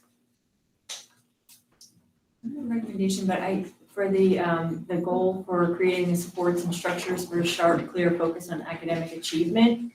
I just wanted to think about that and what are we looking for? What can we do as a board to support the academic achievement, like the NJSLS that we saw, NJSLA, sorry. I guess that's something we'll talk more in depth as a board and what that looks like, I guess is my question. So I think I think that based on the interventions, the slides, and we can see the kinds of things that the principals are doing in each school and the district-wide, what we're doing. But if there's some kind of resource that we need to provide the schools, that's something, I don't know that there's a way for us to measure it other than. That's what my thing. So how do we measure that as a board, whether we're meeting that? We can talk about, what we ordinarily do is we would take goals and have like that goal going and kind of have further discussions there. If you want to talk about measures. I couldn't hear that. What we would ordinarily do is we would take. Excuse me, we're still trying to conduct our business up here. Thank you. with each goal, what we've done in the past is, once we take the goal, or once we adopt our goals, we would then take the goal and put it in a committee. You know, like, for example, the budget parameters one would easily fit into finance, right? Structures for a focus on academic achievement would go into the ed tech committee. A further discussion could happen in those committees in regard to how we want to measure it, what some of those outcomes look like. And measurement isn't always like a data measurement. It could be an outcome, it could be a deliverable, it could be something that we see by the end of the year. But that would really be up to you in terms of what you think, you know, as a board, how you would like to measure the goals. Thank you for repeating that. Yeah, no problem. Are you comfortable with the goal as it's written? Yeah, I just wanted to know how we take that, and then that was a great explanation, what we do from there, and how, you know, how can we measure that? You had a comment, Jody? Yeah, I just, I like, well, I want to say I just like the format of this. I like the focus and then the continued goals, and I really appreciate that. And so I think that's wonderful. But for number 6, it says, you know, in parentheses, i.e. remove barriers that take focus away from education. It makes it seem like that's what we're going to focus on. I would just rather those parentheses be gone and it say just create the supports and structures for sharp, clear focus on academic achievement. Because I feel like it's more than just removing barriers. It's actually providing the supports, the structure we need. So I would just like to see, I don't think we need to qualify that. I think, as Dr. Hart just said, that happens in the actions that we do that support that goal. Just my 2 cents. No, I agree with that too. I didn't like the. It felt very restrictive. Yeah. Rather than. Broader thinking. Yeah. So is everybody okay with that, taking out the comment in parentheses? I'm comfortable with that. Okay. I think it was there originally to clarify for Elizabeth, like to explain what an example of it could be, but if we're going to take this to do further work, that makes a lot of sense. Right, okay. Any other comments on the goals? Can we make number 6, number 3, number 1? Oh, so Yeah, just move it up in the number? Just in light of what we've heard today. And the results on math and science, Okay, you know. move it up to 3, got it. Okay, so then this will be finalized and it gets posted on the Board of Ed website? Is that what happens? You have to vote on it next meeting Vote and on make it. it official. Okay. So we'll vote on it next meeting, we'll make it official, and then we put it in committee agendas. Okay, thank you. Oh, that's right. I'm sorry, it's late. No, it's all right. All right, moving on, we had correspondence, we had several correspondence regarding the health curriculum, regarding the cell tower. There was a follow-up email, an email regarding a candidate night, an email regarding homework, and I think that's all of it. Moving on to board action. We need a motion to adopt 1.01, 1.02 administrative reports. So move that. Second, Carolyn. Any questions or comments? I just had a comment. I had asked that green initiatives be included at the district level and that didn't get added. Maybe that was an oversight. If you could just add that in, then I'm good. I promise I will. Okay, thank you. All right, any other comments? All right, not hearing any. Can I get a roll call, please? Mrs. Betterman. Yes. Mrs. Fiore. Yes. Mr. Peach. Yes. Mrs. Wyborski. Yes. Mr. Wallace. Mrs. Wolf. Yes. Mrs. Rowan. Yes. Dr. Cerciolo. Yes. Ms. Zamble. Yes. Passes. Approval of minutes. Can I get a motion to adopt 2.01 and 2.02? I move that. Second, Randy. And any questions or comments? Not hearing any. Can I get a roll call, please? Mrs. Betterman. Yes. Mrs. Fiore. Yes. Mr. Peach. Yes. Mrs. Wyborski. Yes. Mrs. Wolf. Yes. Mrs. Rowan. Yes. Dr. Cerciolo. Yes. Ms. Zamble. Yes. Passes. Moving on to finance and facilities. Can I get a motion to adopt 3.01 and 3.11? So move that. Second, Carolyn. And we have a facilities, a committee report? We do, yes. The Finance Committee met on September 21st, and the first thing we talked about were capital projects for 22-23 school year. The Hollenbrook roof is complete. Three Bridges school cupola is complete. Curriculum office at RMS is also being updated and created. Also, the maintenance reserve projects, including facilities department projects such as painting the board office, the outdoor classroom enhancements are also complete. IT projects, including wireless outdoor classrooms at Reddington Middle School, Hollenbrook Middle School, and White House School. There's also a door swipe addition outside the courtyard, and at RMS and the Board of Ed office of video camera additions. Three Bridges School, the boiler matter there, the engineer is working on solutions. The blower is working, and we'll have a backup motor on site. Also, a long-term solution is being considered. And then the Hollenbrook School water matter, where they replaced the pump back on the 20th of September. The next topic included solar power. We're now waiting on the architect proposal fees for financial analysis for board approval. We also discussed security enhancements. This is a continuous discussion regarding the ongoing security measures throughout the district. The next topic included the 23-24 potential capital projects. We talked about adding 3 bathrooms, one in the kindergarten class at Three Bridges School, one in the kindergarten class at White House School, and one in the special ed class at Hollenbrook School. We also talked about roof replacement at Reddington Middle School in the main office area and the classrooms near the main office. The next discussion was about possible solar expansion at Hollenbrook School and Reddington Middle School. And the committee will discuss these potential projects through the fall and the winter. We then mentioned a supply chain assistance from the state of a little over $26,000 for cafeteria costs. And then we planned our next meeting for Wednesday, the 19th at 9 a.m., October 19th. Thank you, Dr. Cerciolo. Are there any questions or comments on the action items or the minutes? Jody? Mrs. Betterman? I just had a question on the comprehensive maintenance plan. I didn't really understand that. Hold on. Comprehensive maintenance plan. I don't think we talked about it. Yeah. But Jason, I'm sure, can elaborate Yeah. with great detail.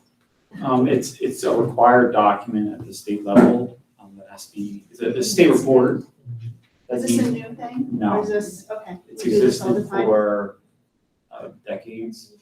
And what it is it basically just sets the amount of money that, maximum that we could have in our maintenance reserve. And it ensures that we're spending enough money on maintenance. So we just submit it to the county office for their review. And it's on the format that they require. And it has to be board approved because they require a board resolution submission. So once it's approved by the county, it goes somewhere else, or it's just approved and that's just what it They is? don't even approve it, they just file it. Oh. And we make sure at the end of the year that our reserves do not exceed the limits in the report, which we are millions of dollars below the limit. Okay. All right, thank you. Any other questions or comments? Just a comment, I want to thank the committee for looking into the additional bathrooms for Three Bridges, White House, and HBS. I think that it's important for our youngest learners, both for safety and convenience reasons. So thank you for exploring. And I'll just point out that it was late coming, the solar array estimate from the architect was in the portal. Hopefully everyone got a chance to see that.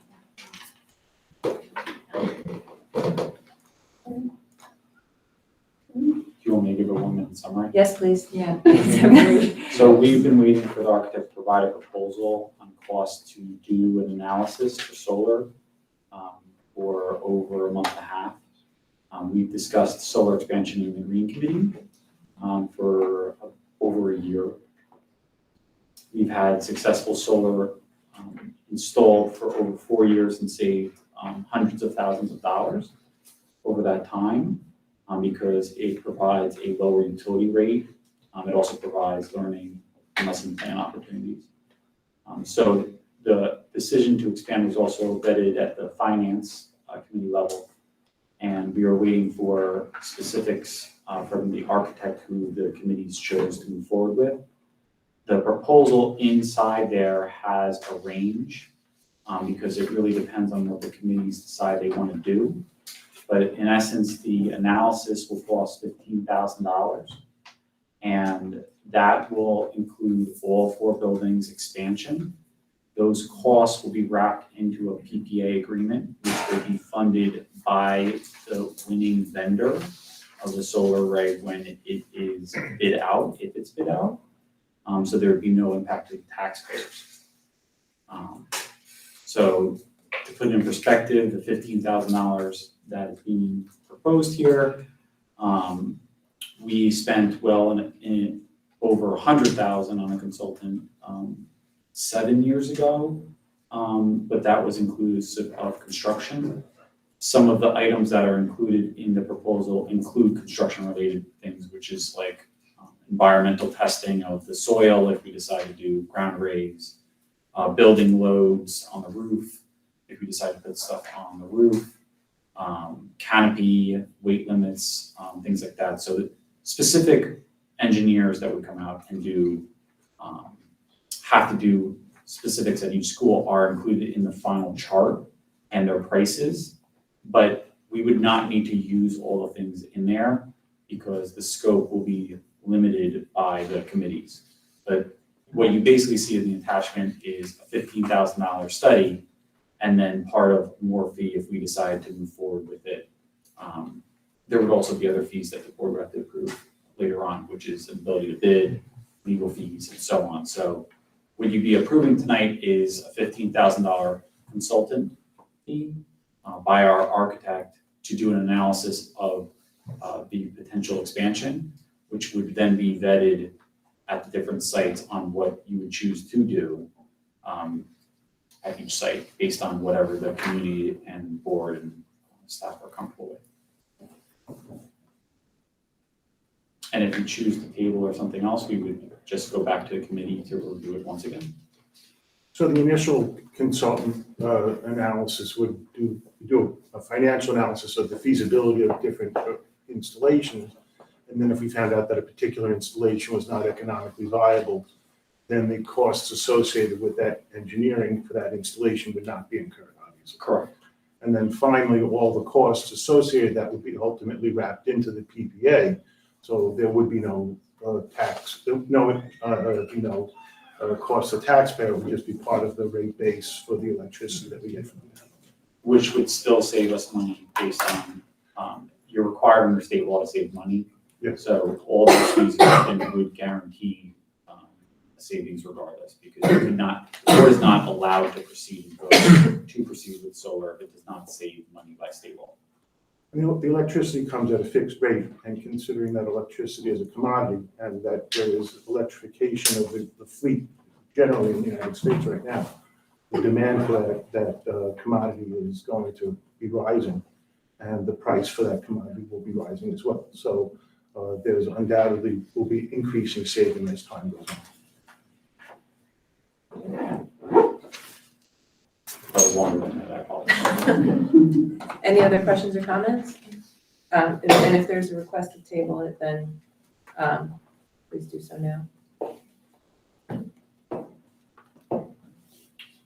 All right, not hearing any, can I get a roll call, please?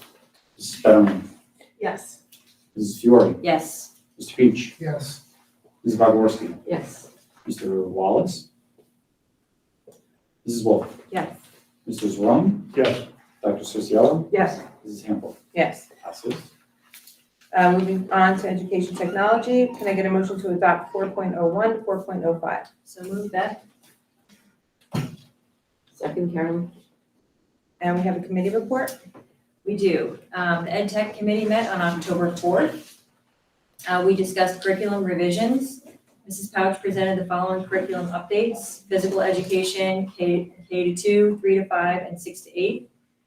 Physical education, the updates were to the 2.2 physical wellness standards and all career, life literacies, computer science, and interdisciplinary connections. Next, we discussed the sustainability, K to 8. This document provides teachers with possible activities to naturally integrate sustainability topics, for example, ecosystems, recycling or upcycling, climate, pollution, and natural resources into all curricular areas. This addendum will be continually updated. Mrs. Pouch will share this information out to teaching staff members. Next, we discussed the health curriculum.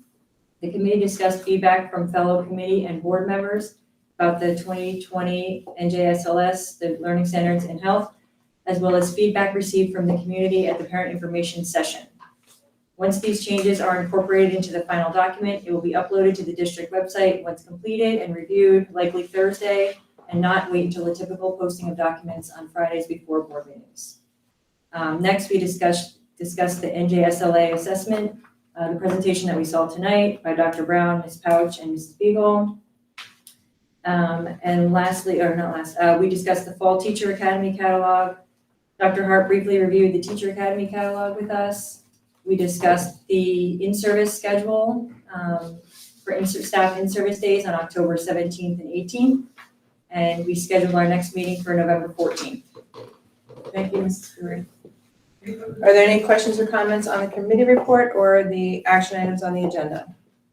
I'd like to say a couple of things on the sex ed curriculum. I'm going to be voting no on the new sex ed curriculum, but I want to make clear that I really think the administration, did make a lot of effort to listen to objections and hear other opinions on it. I was a member of the committee, so I saw that firsthand. So I don't want anybody to think that the administration was not receptive to comments on it, because they really were. They made changes in response to objections I had to it. It doesn't go far enough for me, so that's going to be the reason for my vote. But I want to make that clear. And I also want to make clear, the administration is in a very difficult position with this because of the standards that we're told are mandatory from the Department of Ed. And we're told on one hand, well, you have 100% control over your curriculum, but on the other hand, here's what has to be in the curriculum. And so they're in a difficult position. I think the State Department of Ed bears a lot of blame for the divisiveness of this. I think they've handled it terribly. They've made it more political and more divisive than they needed to do what they were trying to accomplish. So I wanted to express that for the record before the vote. Thank you. Are there any other questions or comments? Is there value in sending it back to the committee based on all the additional public comments we heard this evening? I think I would throw that back to the chair. I guess what I would say is it has been fully vetted through the board process, like extensively, comprehensively, and I don't know that there has been new information. I mean, I would feel like if we knew the state was going to come back and say, hey, we're going to be changing this, certainly we should look at it again as a committee. But as far as the processes and how we've dealt with every curriculum that's come along, I feel like it's in the best shape it's going to be with, the feedback that was provided. And I personally, I think that we have done the best that we could, and it's ready for approval. I don't see any new information or different information that would say, hey, we should pull this back in. And the changes that we were able to make, we did. Pretty much the things that are left in there are things that had to be in there, we were not able to pull out in any way. What about looking more at the opt-in, opt-out issue? I know we discussed that. I'm not sure I That's understood. strictly our policy. That's why we were not able to adjust that at all. Our policy says that we have an opt-out option and that's it. So. No, I understand it's the policy. It just seems we're in a new area with this. I'm not sure I understood what would be that really burdensome about, keeping track of the opt-in and opt-out. I mean, I think even if we did that, the curriculum, I'm not hearing comments in terms of like specific curriculum changes that should be made. If we want to revisit the opt-out or, any of that, feel like that's not That's ed a tech policy, committee. that's a policy, that's not voting on curriculum.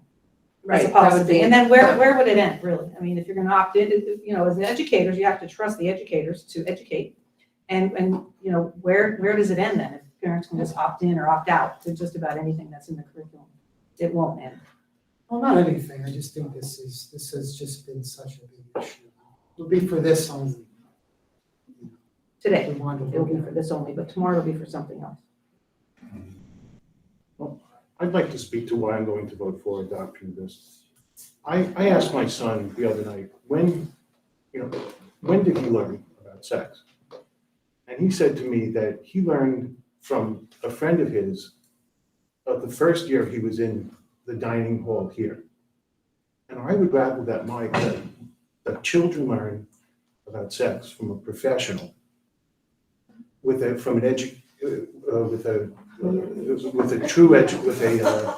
then learn from a friend.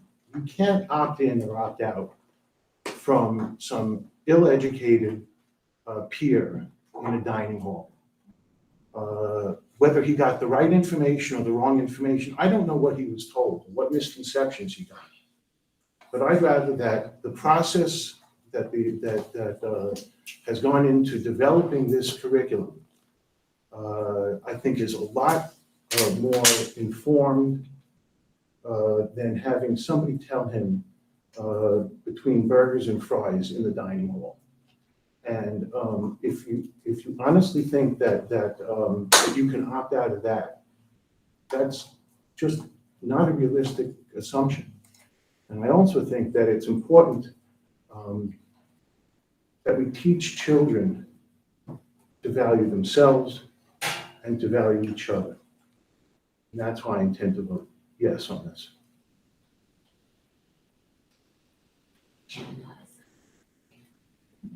Are there any other comments? Well, I would like to make a motion to postpone the vote, just to study the opt-in, opt-out issue. Yes. We can't have,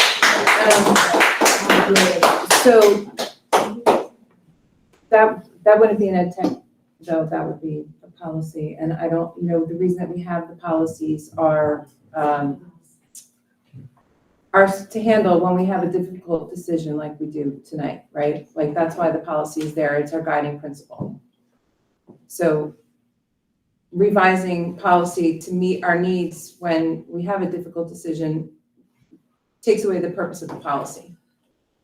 Yeah, but we discussed opt-in, opt-out during the committee meetings on the curriculum. Right, so it was a topic of discussion. As it related to whether or not to, what to make a part of the curriculum.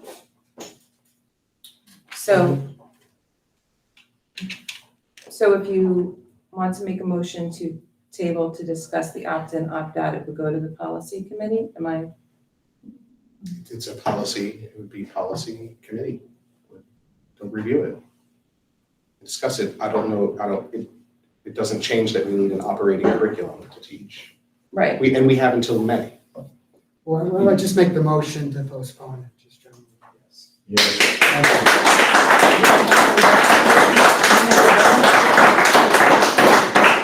So you need a second, and then you have a vote on table.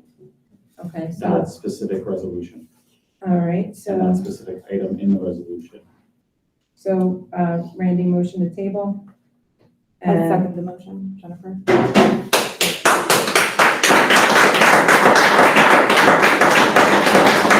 can I get a roll call, please, on that motion? Yeah, no, you're good. Sorry. Just to make sure everybody knows what they're voting for. Right, this is a motion to table to send the opt-in, opt-out policy back to Communication Policy Committee.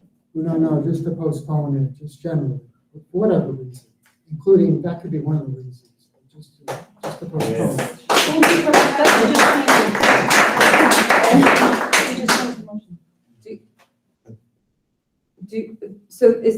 What is the motion that you're making? Let's start over. It's the table the vote Motion, on the curriculum, postpone it. okay. Everyone. All right. And do we have a second? I just want to be clear, what are the next steps then? Where does it go? It would go back to the Ed Tech Committee for them to discuss the opt-in, opt-out policy, or the opt-in, opt-out option for the Ed Tech Committee. Would it go to both committees? There's a policy committee, I'm just He- trying to he's- understand. He's making a motion to table it. The opt-in, That's opt-out, or the Right. whole The thing? That's- whole, table the curriculum. That's the motion. Tabling the curriculum. After that, we can discuss where we go from there. I mean, that's the motion, Yes, right? yes. Thank you, sir. I second the motion. Jennifer. All right, can I get a roll call, please? Just for the minutes, I'm just putting down resolution 4.02. Or am I just doing health, physical education, sustainability, or the whole motion? I just want to be clear. 402.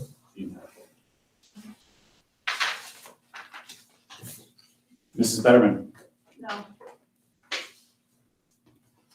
Mrs. Fiore, No.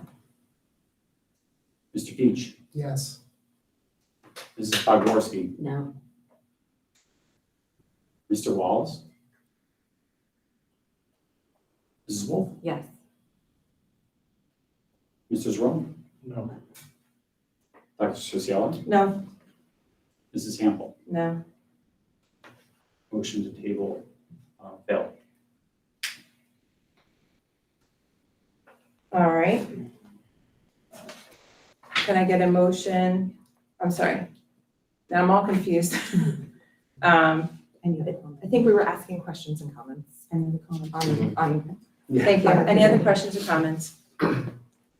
Just a clarification on the teacher catalog, teacher Yeah. academy. Sure. Yeah, in general, is that for the in-service days specifically? Or those? I think you might have. So the minutes reflect that we reviewed the teacher academy catalog, Okay, which is after-school teacher academies, where after school, we compensate our teachers to prep and teach outside their contractual hours. So we approve them to do that. You may also see under personnel where we that's where it approve. ties together for the Yep. stipends. Thank Yep, you. so there are stipends for October 17th and 18th. Those stipends for the 17th and 18th are for teachers' prep time. Excuse me, not for their teaching time, but they have to prep to teach on the 17th and 18th, which are 2 in-service days. That's the difference between those two resolutions. Did I get you? Yes, you did, Okay. thank you. Any other questions or comments? Not hearing any. Can I get a roll call, please? Mrs. Betterman, Mrs. Fiore, Yes. Mr. Peach, No. Mrs. Podgorski, Yes. Mr. Wallace, Mrs. Wolf, No to 4.02, yes to the other items. Mr. Zrom, Yes. Dr. Sosiala, Yes. Mrs. Hample. Yes. Passes. Moving on to personnel, can I get a motion to adopt 5.01 to 5.14? So move, Beth? Second, Jennifer. And we have a committee report. We have 2 committee reports. We have two, yes. So we met for the first time on September 15th, and we discussed staffing updates, timeline for recruitment and retention task force, the substitute job fair, new job description for T&T teacher, other personnel matters, and then the agenda items of staff to hire and job description. We scheduled our next meeting for Thursday, October 27th. Then we met again. You want Thank you. Sure. Then we met again on September 30th at 8:45 a.m. To discuss the ESL program, staffing, the TC&J partnership, acting principal at Three Bridges. And then items on the agenda tonight are full-time ESL teacher, acting interim principal extension, and then our next meeting is scheduled for October 27th. Thank you. And there's a second set? Yes, That was the second. That was, I'm sorry. All right. Any questions or comments on the minutes or the action items?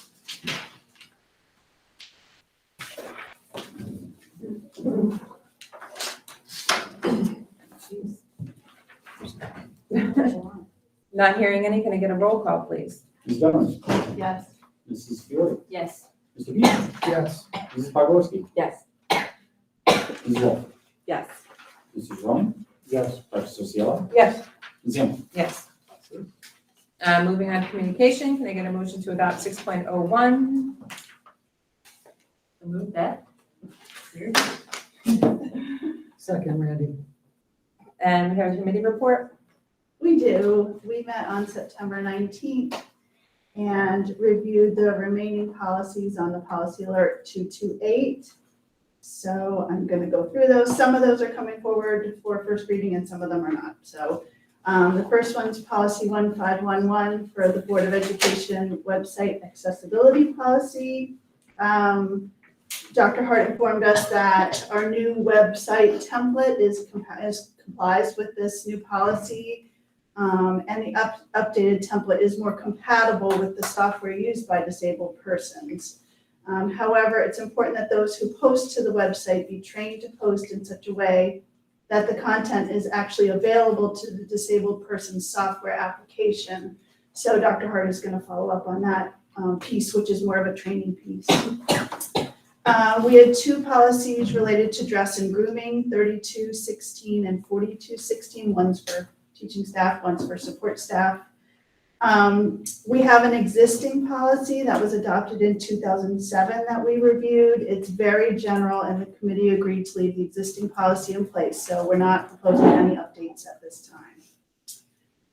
Policy 3270 for professional responsibilities. There's also regulation 3270 that goes with it for lesson plans and lesson books or plan books. One aspect of professional responsibilities is the lesson plans.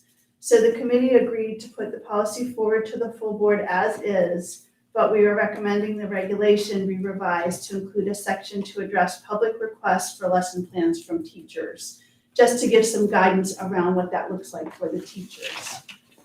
So that is what we're putting forward. The next one is policy 5513, care of school property. We expanded the scope of this policy from, it just mentioned only textbooks to also include textbooks and other school property. And the thinking was that school issued Chromebooks could fall under this policy as well. So we just broadened it a little bit. There's a regulation that goes along with that, 5513. We just asked some questions about the types and amounts of fines usually seen in a typical school year to make sure the fines are reasonable, and it seemed like they were, and so we didn't have any comments on that regulation. Policy 5517 is for school district issued student identification cards. So it's a policy that applies to only our middle school, it's only for upper grades. So that we don't currently have a policy in place for this in our district. So IDs were issued to the middle school students this fall, and those IDs will comply with this policy. And part of that is that they have to have the suicide hotline number on the back of the ID. So we're putting stickers on for that. Then there was policy 5722 for student journalism. You won't see that tonight for our first reading. We wanted to take some more time with that. So the proposal is for this policy to replace our current policy, which is 2432.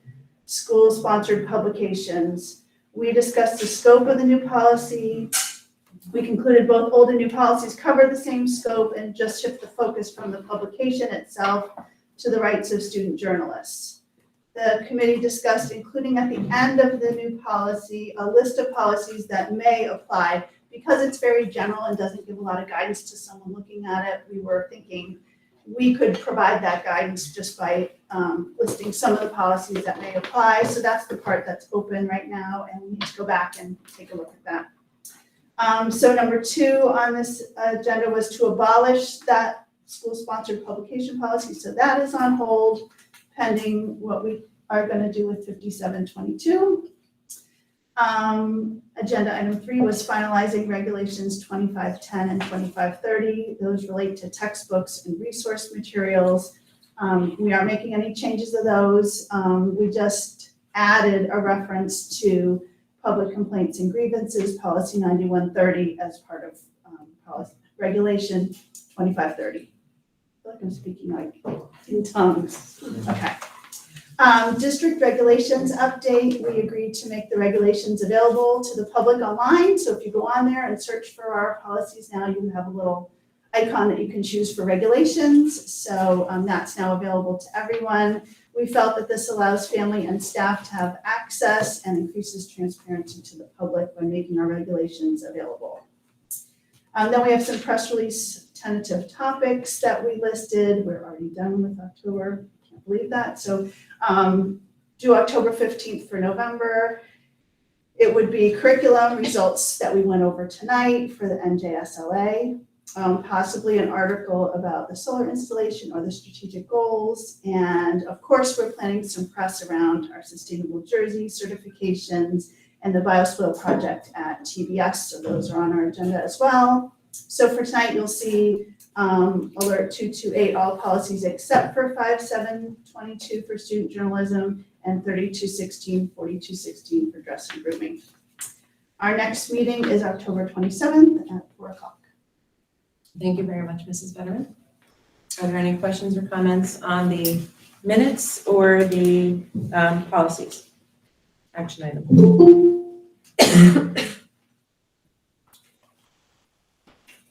Not hearing any, can I get a roll call, please? Mrs. Betterman. Yes. Mrs. Fiore. Yes. Mr. Peach. Yes. Ms. Bogorski. Yes. Ms. Wool. Yes. Mrs. Rowan. Yes. Dr. Sosiello. Yes. Ms. Hamilton. Yes. All right, moving on to unfinished business. School board's workshop is in 2 weeks. 2 weeks. And Tuesday is the, you're gonna have to help me. It's Tuesday around noon or 12:30 is the recognition for a sustainable jersey. Thank you. I know several of us are going, so that's great to see. So I guess the next meeting we'll talk about, lessons learned. Any new business from the board?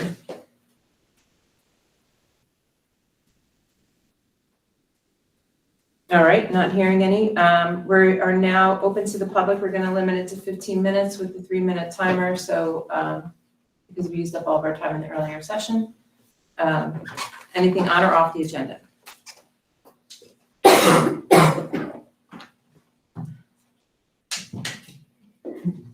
Hi, Jacqueline Hindle again. I just wanted to say thank you for all of your work and all of your efforts on this. I know that this has not been, I'm talking about health curriculum, not been an easy go for any of you and not for any of the administrators and teachers. So thank you for sticking it out. And for me personally, thank you for your vote for approval. Thanks. Thank you. All right, do we have any comments online? Jeez.